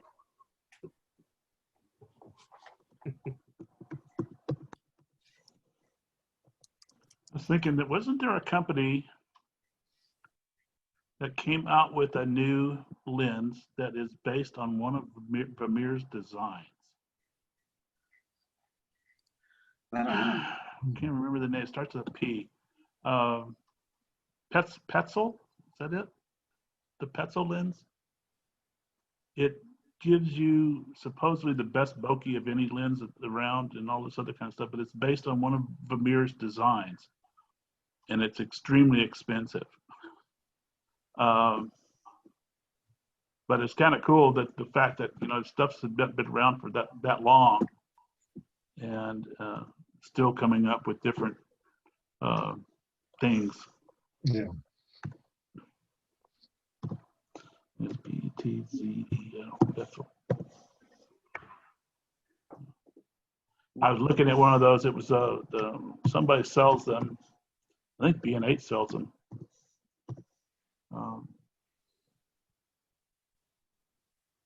Well, I'll find it. And I'll send it down and post it. But they're very good lenses. They're made of metal. The lens itself is made of metal. Really? It's actually brass, I believe. So And they're really cool looking. It almost looks like a tilt shift lens, but it's not.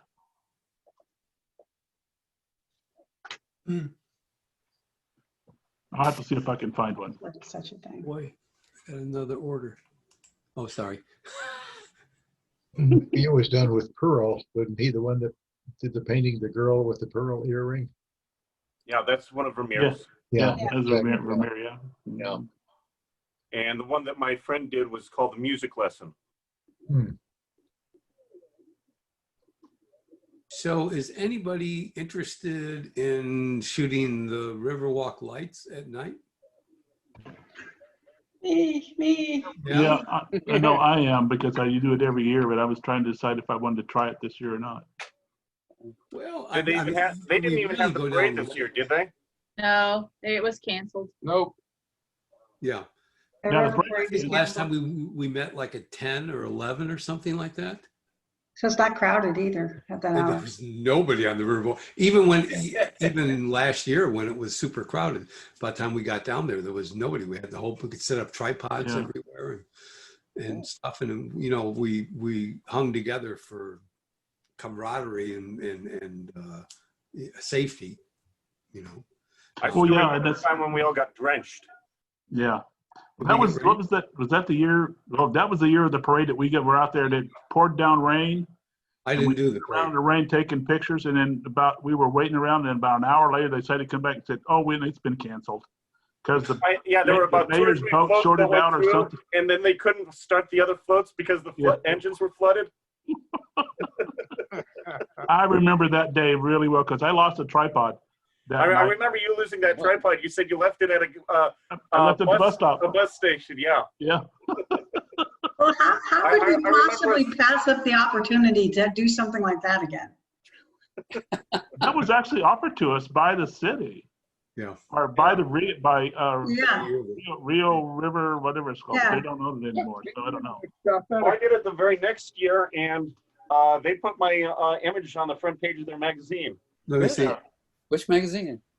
Let's see it. Rio magazine. Oh, Rio magazine. Yeah. Nice.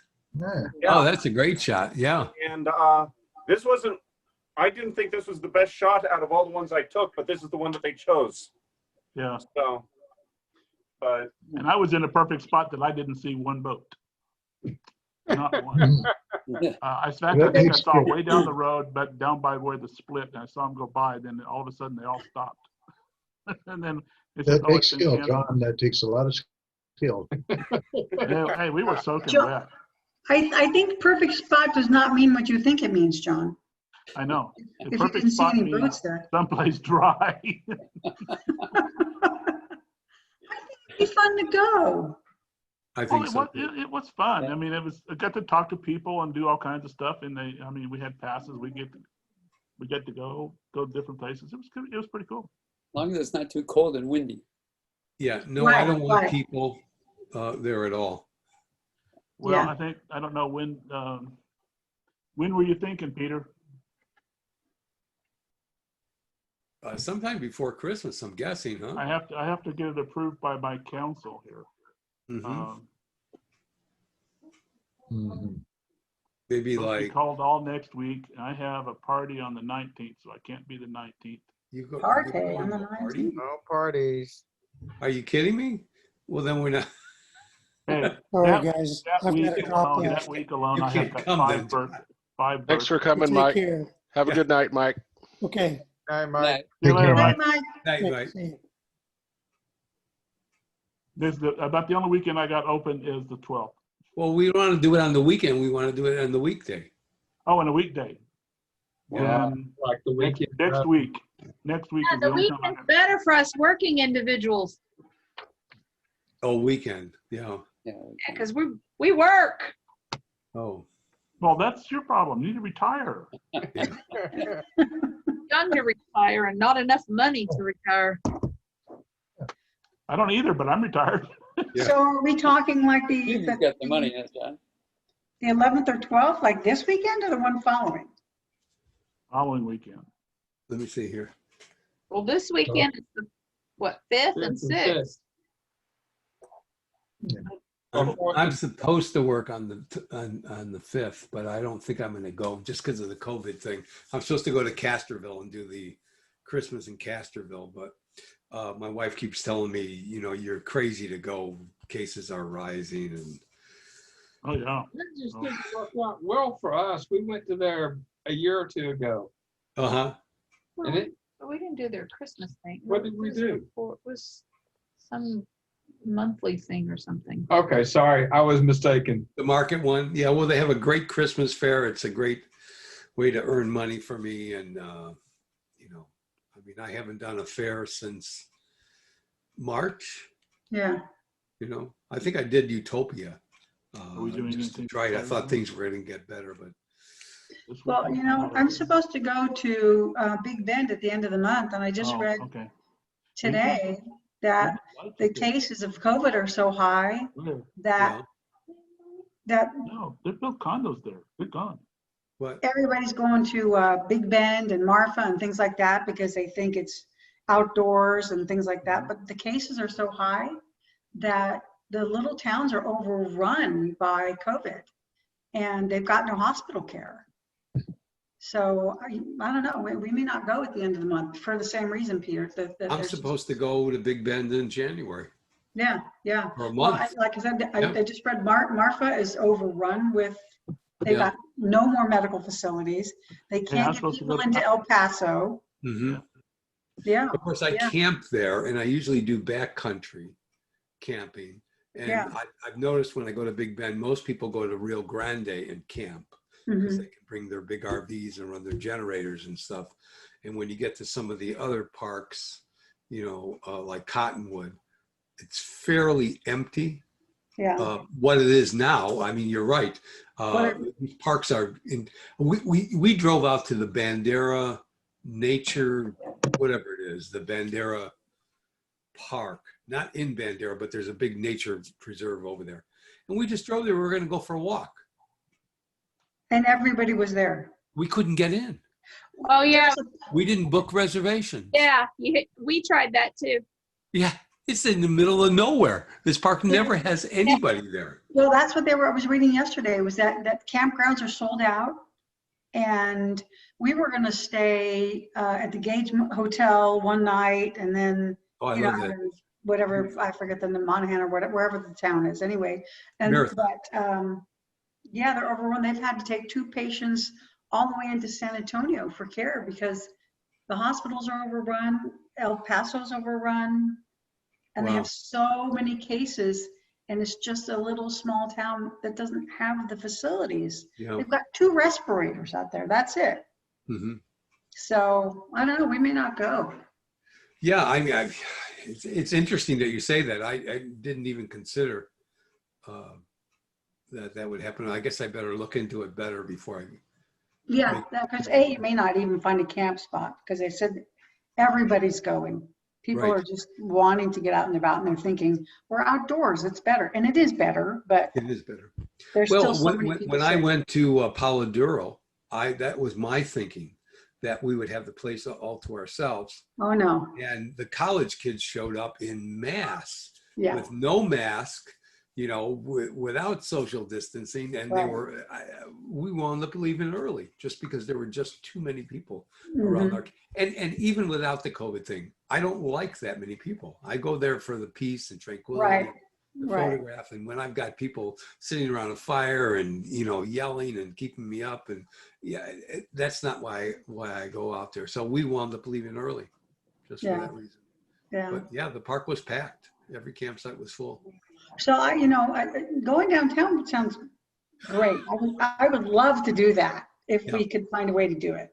And if you've ever gone there, you know, like at 10, 11 o'clock, there's literally nobody on the Riverwalk, Right. Yeah. even at the Right. busiest time. You Yeah. know?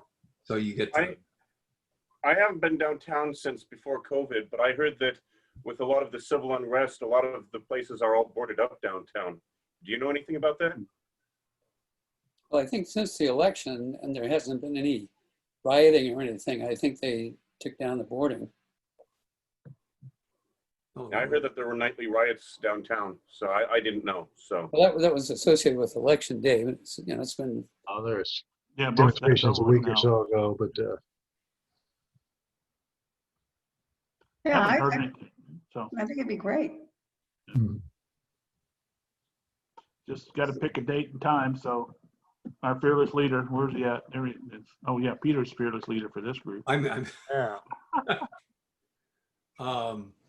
I mean, I'd really, what is this? This is the 3rd. I'd really like to do like a Wednesday or a Thursday night though. There's nothing to say you can't do 2 groups, one going during the week and one during the weekend. Yeah, like It a doesn't night. matter, but, Or if we picked a Friday night, that would kind of cover both of those.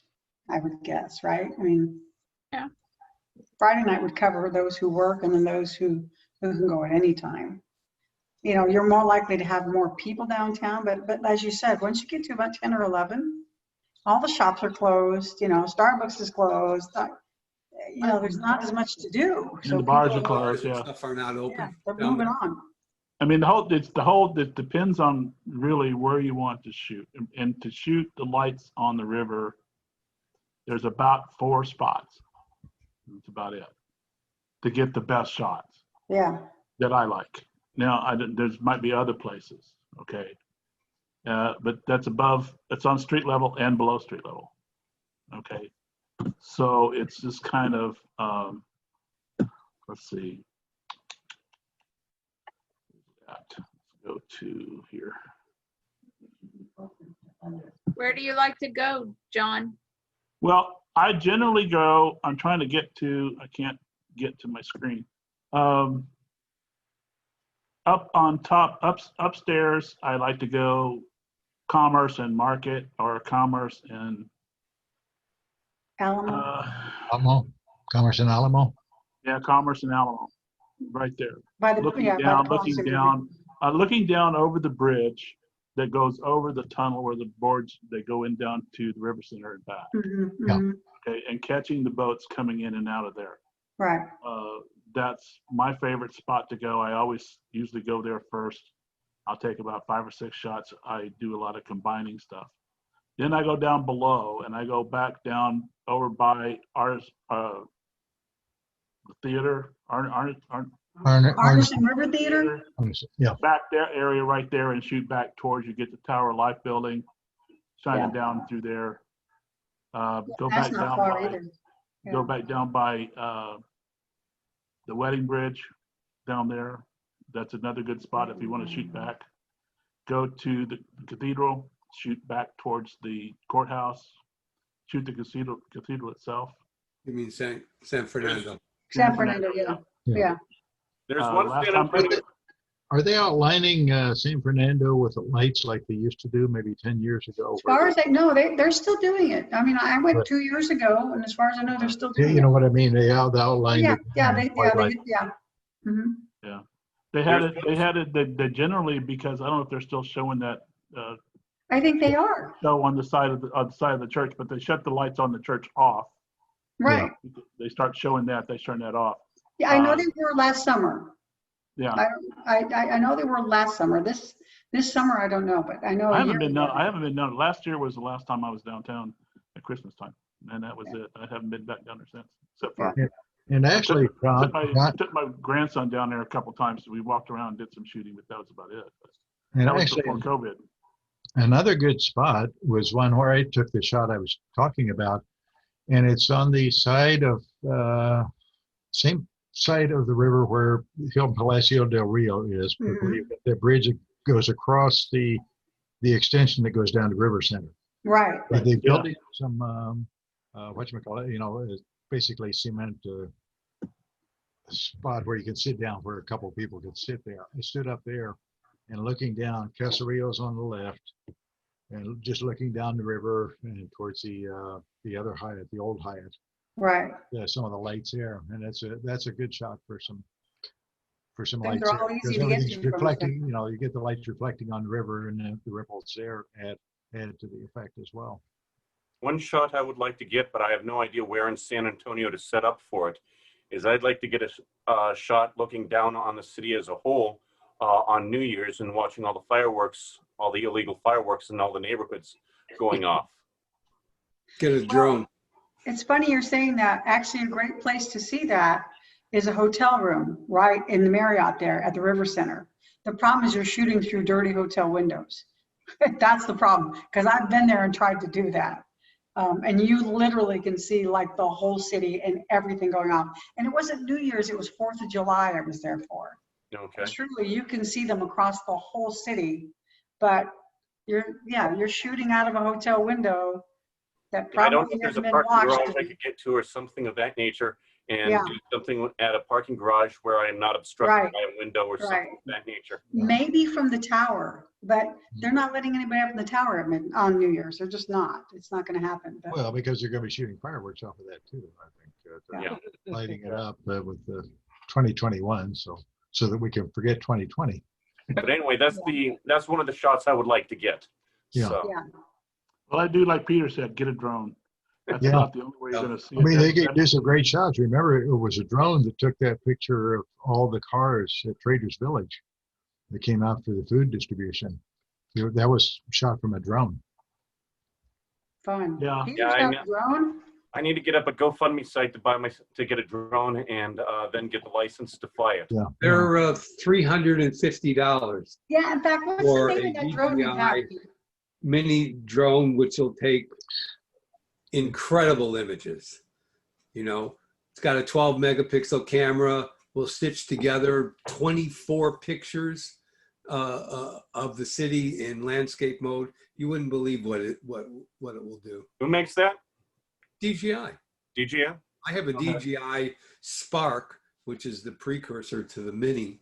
That's the new one they got. They're like $350 for one. Okay. And they have all of the bells and whistles. They'll follow you. They'll go up and they'll spiral. They'll follow a GPS coordinates. They'll go in tripod mode and shoot, I forget, like 20 pictures and stitch it all together for you. I prefer to stitch it together in Photoshop. There's Yeah. Peter and his Oh, drone. there's Peter and his drone. That's, that's a nice I love picture. it. I'm not looking so good, but A man Is in that his one of those machine. $350 ones? that's it, right there. Okay. I'm still using it to this day. I already dumped it in the river once. Really, it survived. Just because. I mean, the lights and everything were going down on the bottom. And my son dove in and got it and brought it back. We took it all apart, you know, took the battery out and everything and dried it off. And the next day, ruined the battery. Put another battery in it and it fired right up. And I'm Wow. still using it. That's awesome. My thought is that they ought to send a drone up at the Bluebell Creamery of Oh, Brenham. was it? Oh, You yeah. would call it an ice cream drone. Oh, Peter pointed out about the drone display it's at Six Flags? Yeah, Fiesta, Texas, for Christmas lights. They're gonna do a coordinated zone flyover Christmas light display. That sounds fun. The tickets are free, but you have to have a ticket to get in. It's in the parking lot of Fiesta, Texas. And how you get the tickets, I don't know, but I am not doing any crowds. That was one of the reasons. no, that's what I'm trying Not to because figure I out. didn't Can you like sit? Tammy and Ken, can but you- that's why I wanted to go in the middle of the week. Yeah, can you go up there and sit in sit in the parking lot? And yeah, you don't, to do this thing, it's not, you don't get out of your car, you stay in your car. Apparently you can see it from your car, and I'm just wondering if they're up high enough, can you see them from Neiman Marcus parking lot? Oh, man. If Which you're is in the right right there. place, you can launch a drone and go up, right? Yeah. But it's kind of like that thing that they did at the Olympics. Remember that drone display they did at the, geez, that was amazing. no, I said it's already sold out. Never mind. Mhm. Yeah, I'm not going to anything with crowds of people. Oh, yeah, you'll never see it again. If Oh, I no, was I going to don't. go to anything that was crowds, I would go Saturday and go to the Gasterville show and make some money. Well, I mean, I hung out with Trish and Robert at, in Uvalde, and I didn't get sick, so I'm safe with them. Yeah, Uh, well, I mean, you gotta be careful. Yeah, in a crowd, you just never know. Exactly. Right. So, I mean, cases are going crazy and, it would be a bummer to go through the whole year being careful and then get the damn thing. Yeah. That would just really, that would It just would. take me right off. Never mind. I'm not going. No. Yeah. What I did to make money with photography last year, I was a sports photographer out at the National Shooting Range, when they had competitions out there, but they canceled all the competitions this year. So I haven't made any money this year. Yeah, Tell me about it. no bang, no buck. That's right. Not only that, but I lost money because they canceled all the events, Right. and they don't give you your money back. Really? Yeah, so I have thousands of booth fees that I've paid that I lost. That doesn't seem right. Yeah, Yeah, it you would doesn't. think so, wouldn't you? Yeah, I mean, Uh-huh. I guess they got theirs, didn't they? Well, that's really disturbing. The city upgraded their risk level. City upgraded their risk level to moderate for COVID. Yeah, they did that From- 2 days From ago. what? Yeah, Yeah. They upgraded or downgraded it? Upgraded. Is that a Upgraded. CDC? What was it before? Mild or something? no, it's Minor? moderate. Moderate? Well, it is is it- moderate now. That's Well, it was- interesting. Almost moderate. Oh, it was in the green, now it's in the orange, whatever green was, I don't know. Green, Uh, orange, and yellow, that's all they got. John, if you go before it was shooting downtown mild. with me, the only thing you're gonna catch, well, no, I've got that backwards. One thing you won't catch with me is a shot, because every time you go out with me, you don't catch the shot you want. I know, and that's what I'm worried about. You'll I go probably out catch with you COVID downtown, I'm and not no gonna- shots. God, that's terrible, Chris. I I see mean, we went out to see New Year's. little we black rain cloud that hovers over John when we go Yeah. shooting. You're saying before we go out with you, we need to get a shot? Probably, Was probably. that what you're because I'm telling telling us? you, Every time I go out with her, I can't get a shot. That's the It's problem. true. He can't, Oh, he cannot I get a see. shot when he goes out with me. Photographer shot. I got it not- backwards. not Yeah, The Dex. only thing sorry. he's gonna get is COVID, not a good shot. No. Too funny. So does it No, sound but like it's we're not true. gonna go downtown? I can't do Friday. I got an engagement on, and I probably wouldn't do Friday anyway, just because some of the bars and things are going to be open down there. Yeah. Are you talking like the 4th or the 11th? If they put the Line curfew back on, we close at 10 o'clock, then, you go down to 10 o'clock. Yeah, bars are closed. Yeah, bars are closed. Bars are closed downtown. Yeah. So, but I mean, it's the whole thing of it is, it's just, you never know what you're going to run into. Then we still got to do the social distancing thing, but it depends on how many people go, I guess. I'm thinking like the 9th or 10th or the 16th, 17th. Well, Wednesday is always an out for me, but don't plan it around me, I mean, if you Could have be a the date and I 10th. can go, I'll go, but if, It could be the 10th. Well, for me, it can't be next week. I know that. That's for sure, because I get my shot on Monday and I can't see for 3 days, so. Well, by the Yeah. 10th, I'd be able to see, I guess, yeah. Well, there's always Thursday the 17th if, you guys can't do the, weekends and the 10th. Thursday the 17th, we have a competition. Yeah, really. oh, that's And it's right. also my birthday. Oh, John does nothing on his birthday, okay. Oh, except I drink. think we should all eat cake at our meeting Thursday, just in your honor, John. Hey, I have got an 18-year-old bottle of scotch that's never been opened. It's been sitting over here for 10 years. So you're gonna drink That makes that. it 28 years old. It ought to be really good by now. So I'm gonna lift my fork to you instead. All right. cool. Since I can't eat cake, make sure it's diabetic cake, please, sugar-free. There you go. There you go. I got a friend that makes those, man. She's pretty damn good at it. So, like, Yeah. Recipe Baked cake? for chocolate or keto cheesecake I've been meaning to try.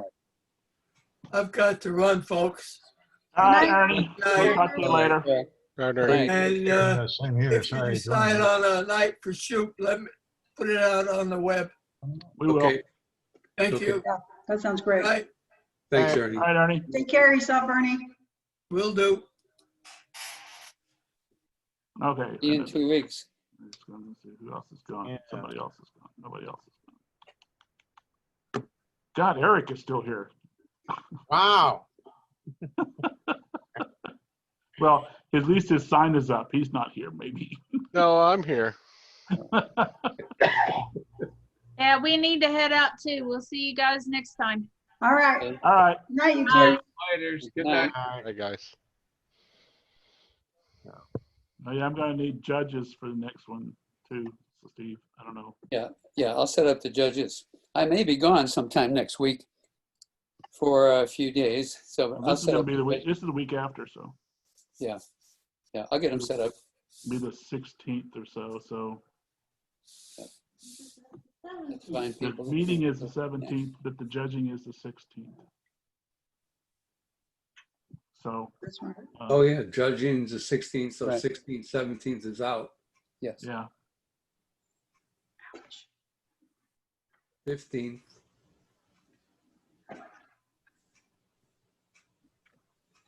There's my calendar.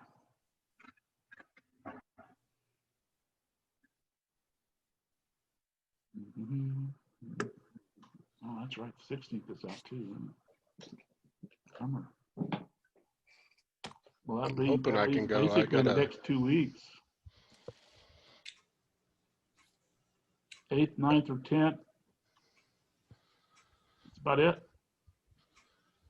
If Mhm. you want to do it in a week, 8th, 9th, or 10th, then we do it Saturday, the 12th.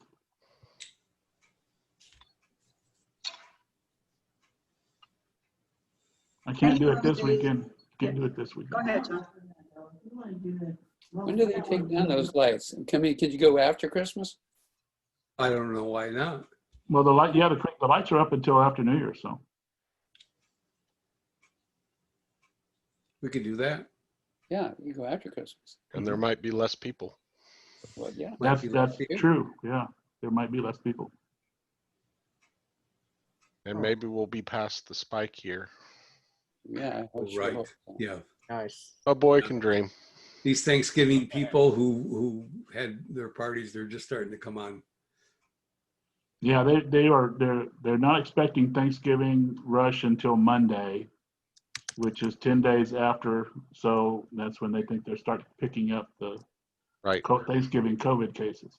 Hmm. Then you've got because that was all the people that traveled for Thanksgiving, and because the airports were packed. It's amazing. It's amazing that so many people would travel under the circumstances. Well, You know, it's surprising that we still have people we know that do not believe it's real. Yeah. How's that possible? Yeah. Just Or incredible. overblown, like Or my- overblown, yeah. like my brother says, these people didn't die from COVID. They died from other things. Well, they died from other things because they got COVID and That's it lowered correct. their system. And the COVID exacerbated it. Just you because know. they Yeah. died from a Wow, heart that's attack very or, good. or pneumonia. Right? That's COVID Yeah. causes pneumonia, for heaven's sake. My brother still believes that it's not as bad as the regular flu. Oh my heavens. No, but flu season is coming, That's just- and that's it can the flu in conjunction with COVID can be extremely deadly. Yeah, I would guess. Well, particularly for young people. This COVID has been less difficult for young people, but Yes. flu conversely is harder on that 18 to 25 range. I was looking at CDC records yesterday, my husband and I, that age group really, I'm shocked at how many of those people struggle, particularly asthmatics, with flu. And once you start throwing that together with COVID, those numbers for that age group, while they've been relatively low now, are going to skyrocket because of the. Yeah. What's interesting to me Make sure you is get your flu that shots. all our life we've been going through having the flu, going out shopping, going out in crowds, sneezing and sniffling. Nobody ever wore a mask. Mhm. Nobody ever washed their hands. But- Right. Well, Nobody ever even sneezed into their thing. Maybe after this is all over, maybe people will have a new respect for it. And if you get sick, if you get the flu, maybe you'll wear a mask when you go out in public. Maybe. or maybe you'll Well- just stay home and get better. Well, I know, but you Had a- have to go. Sometimes you have to go out. You have Yeah. to go out shopping if you're the only one. But Right. When's the last time you ever saw anybody in this country wear a mask when they were sick?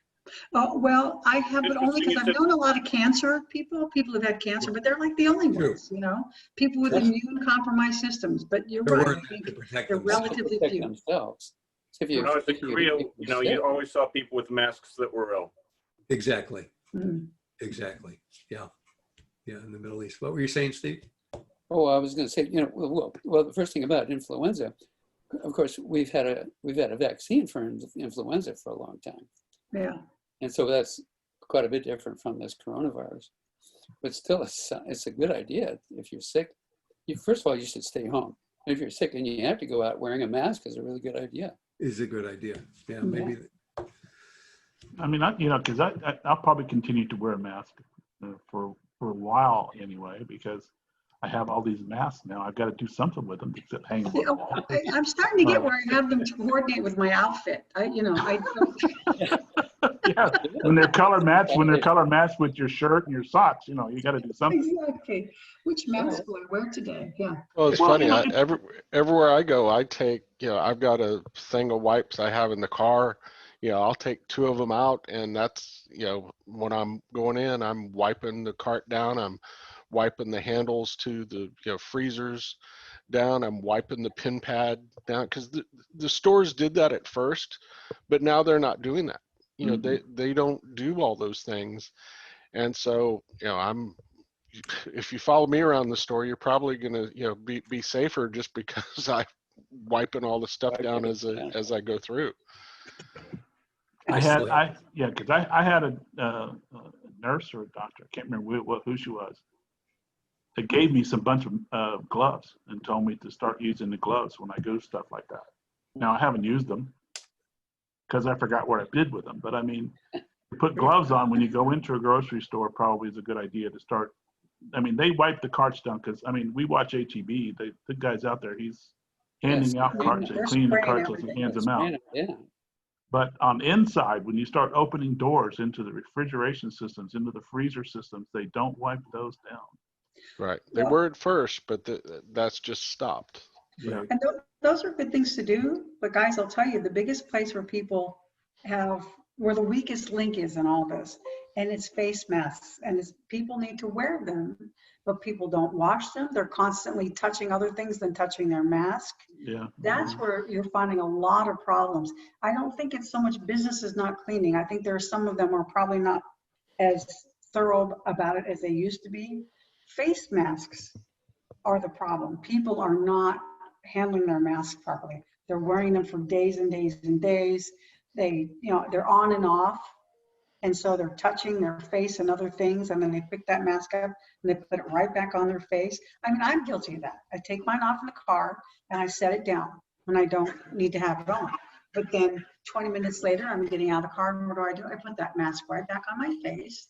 I've touched 15 things in the meantime, and then I put that right back on my face. And that is a good portion of where people are picking stuff up, is from not understanding how that piece of protective gear really needs to be maintained to be free of whatever crud is out there. You don't see, when you see a doctor put a mask on, he's not taking it off and on and off and on and off and on. If he is, he's throwing it away and he's getting another one. But we don't do that. Because there's not enough of them. That's right. That's right. Yeah. I mean, I have disposable masks. That's what out of all the masks, the ones that my wife made and everything, the ones that I find the most comfortable are those blue ones. Yeah. Those disposable ones. They're the most comfortable to have, and they're the cheapest.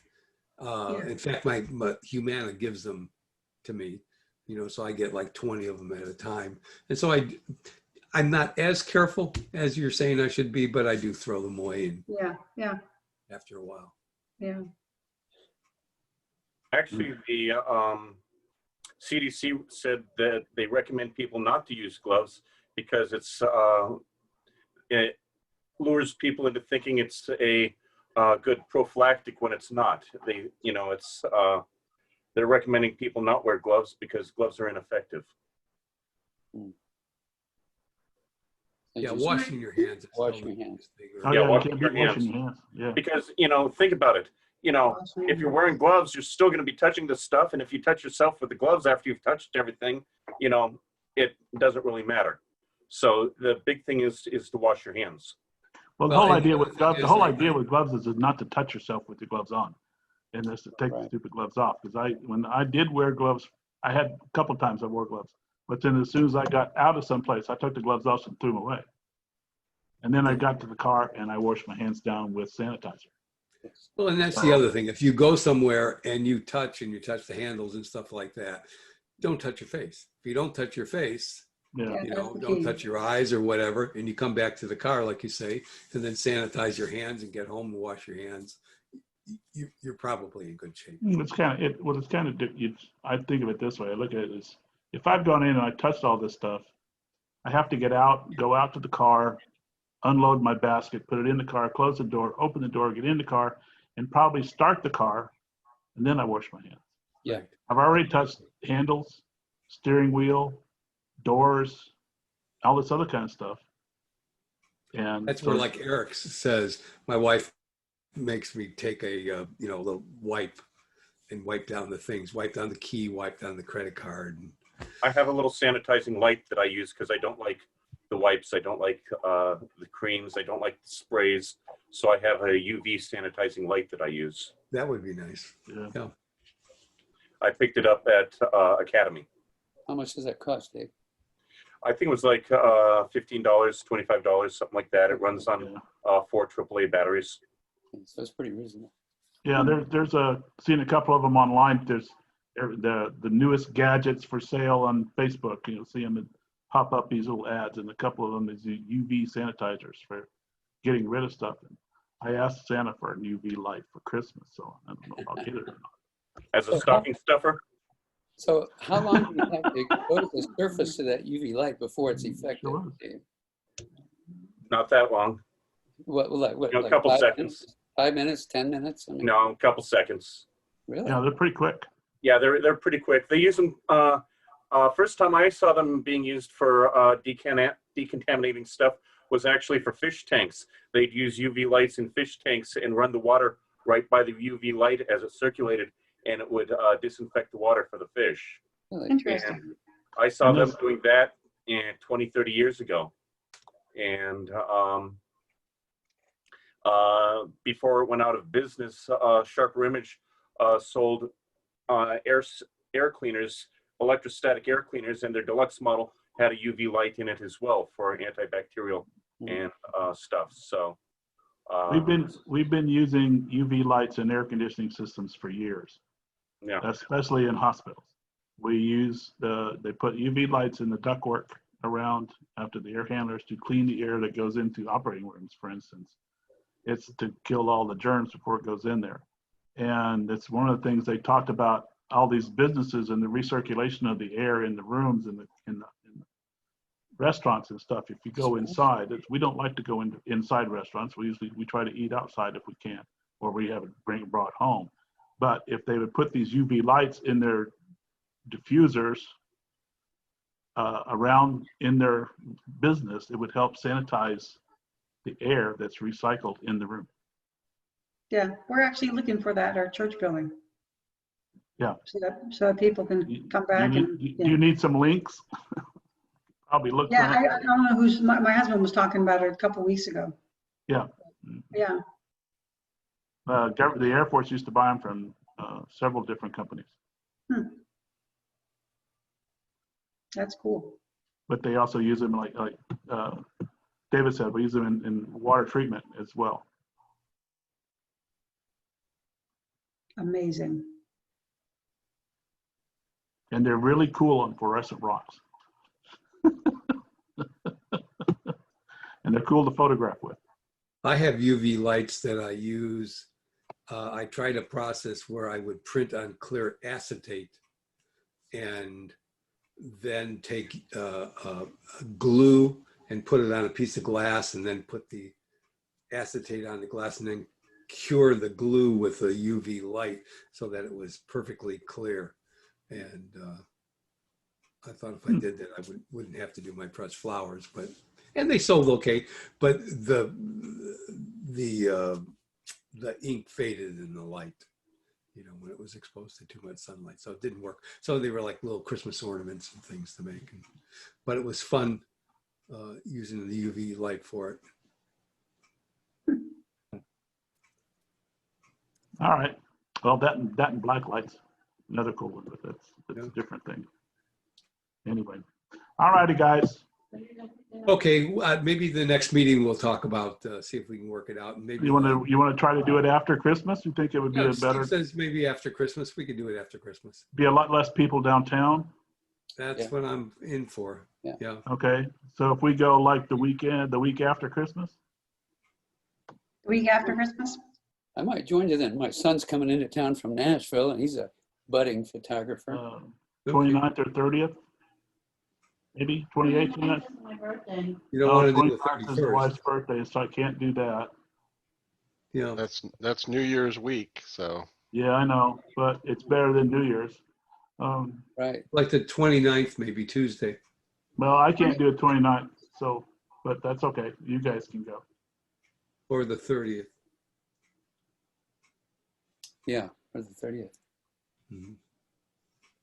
We can see if we can set it up. with Okay. the Next meeting. Yeah, We can just. talk about just it. let We me can know talk what you about it guys more at come the up next with. meeting. Yeah. That's the week I'm expecting to be in Big Bend, but if we don't end up going, just post whatever you guys figure out as far as what date you want to go. If I'm in town, I'm going. Yeah. Okay. Well, I don't thanks, know what Trish. time, I'm gonna what check that day thing they out take on the Big lights Ben. down. Pardon? I'm gonna check out on Big Ben and see how. Yeah. Yeah. Yeah, Maybe like, I'm and I not- don't even remember how I came across this article yesterday, but it kind of brought me up short, you know, because like I said, we have some plans to go. Do what? All right. Good night, everybody. I gotta Good go. night. Okay. All right. Yeah. Bye, guys. There. Thank you. Hey, good night. Good night, guys. Good night, everyone. Okay. Night, Good night. everyone. Adios. So Pete, I guess, who's going to decide what night we're going and post that Well, we'll do it after after our our conversation? next meeting. Okay, all Yeah. right. We will sounds talk great. about it. We'll talk about it at the next meeting. Okay, that sounds great. Okay. Bye, Okay. fellas. Bye, Good everybody. night. Talk to you later. Okay. What'd you say? Oh, he already got off. Okay. I'll send him a text. Okay.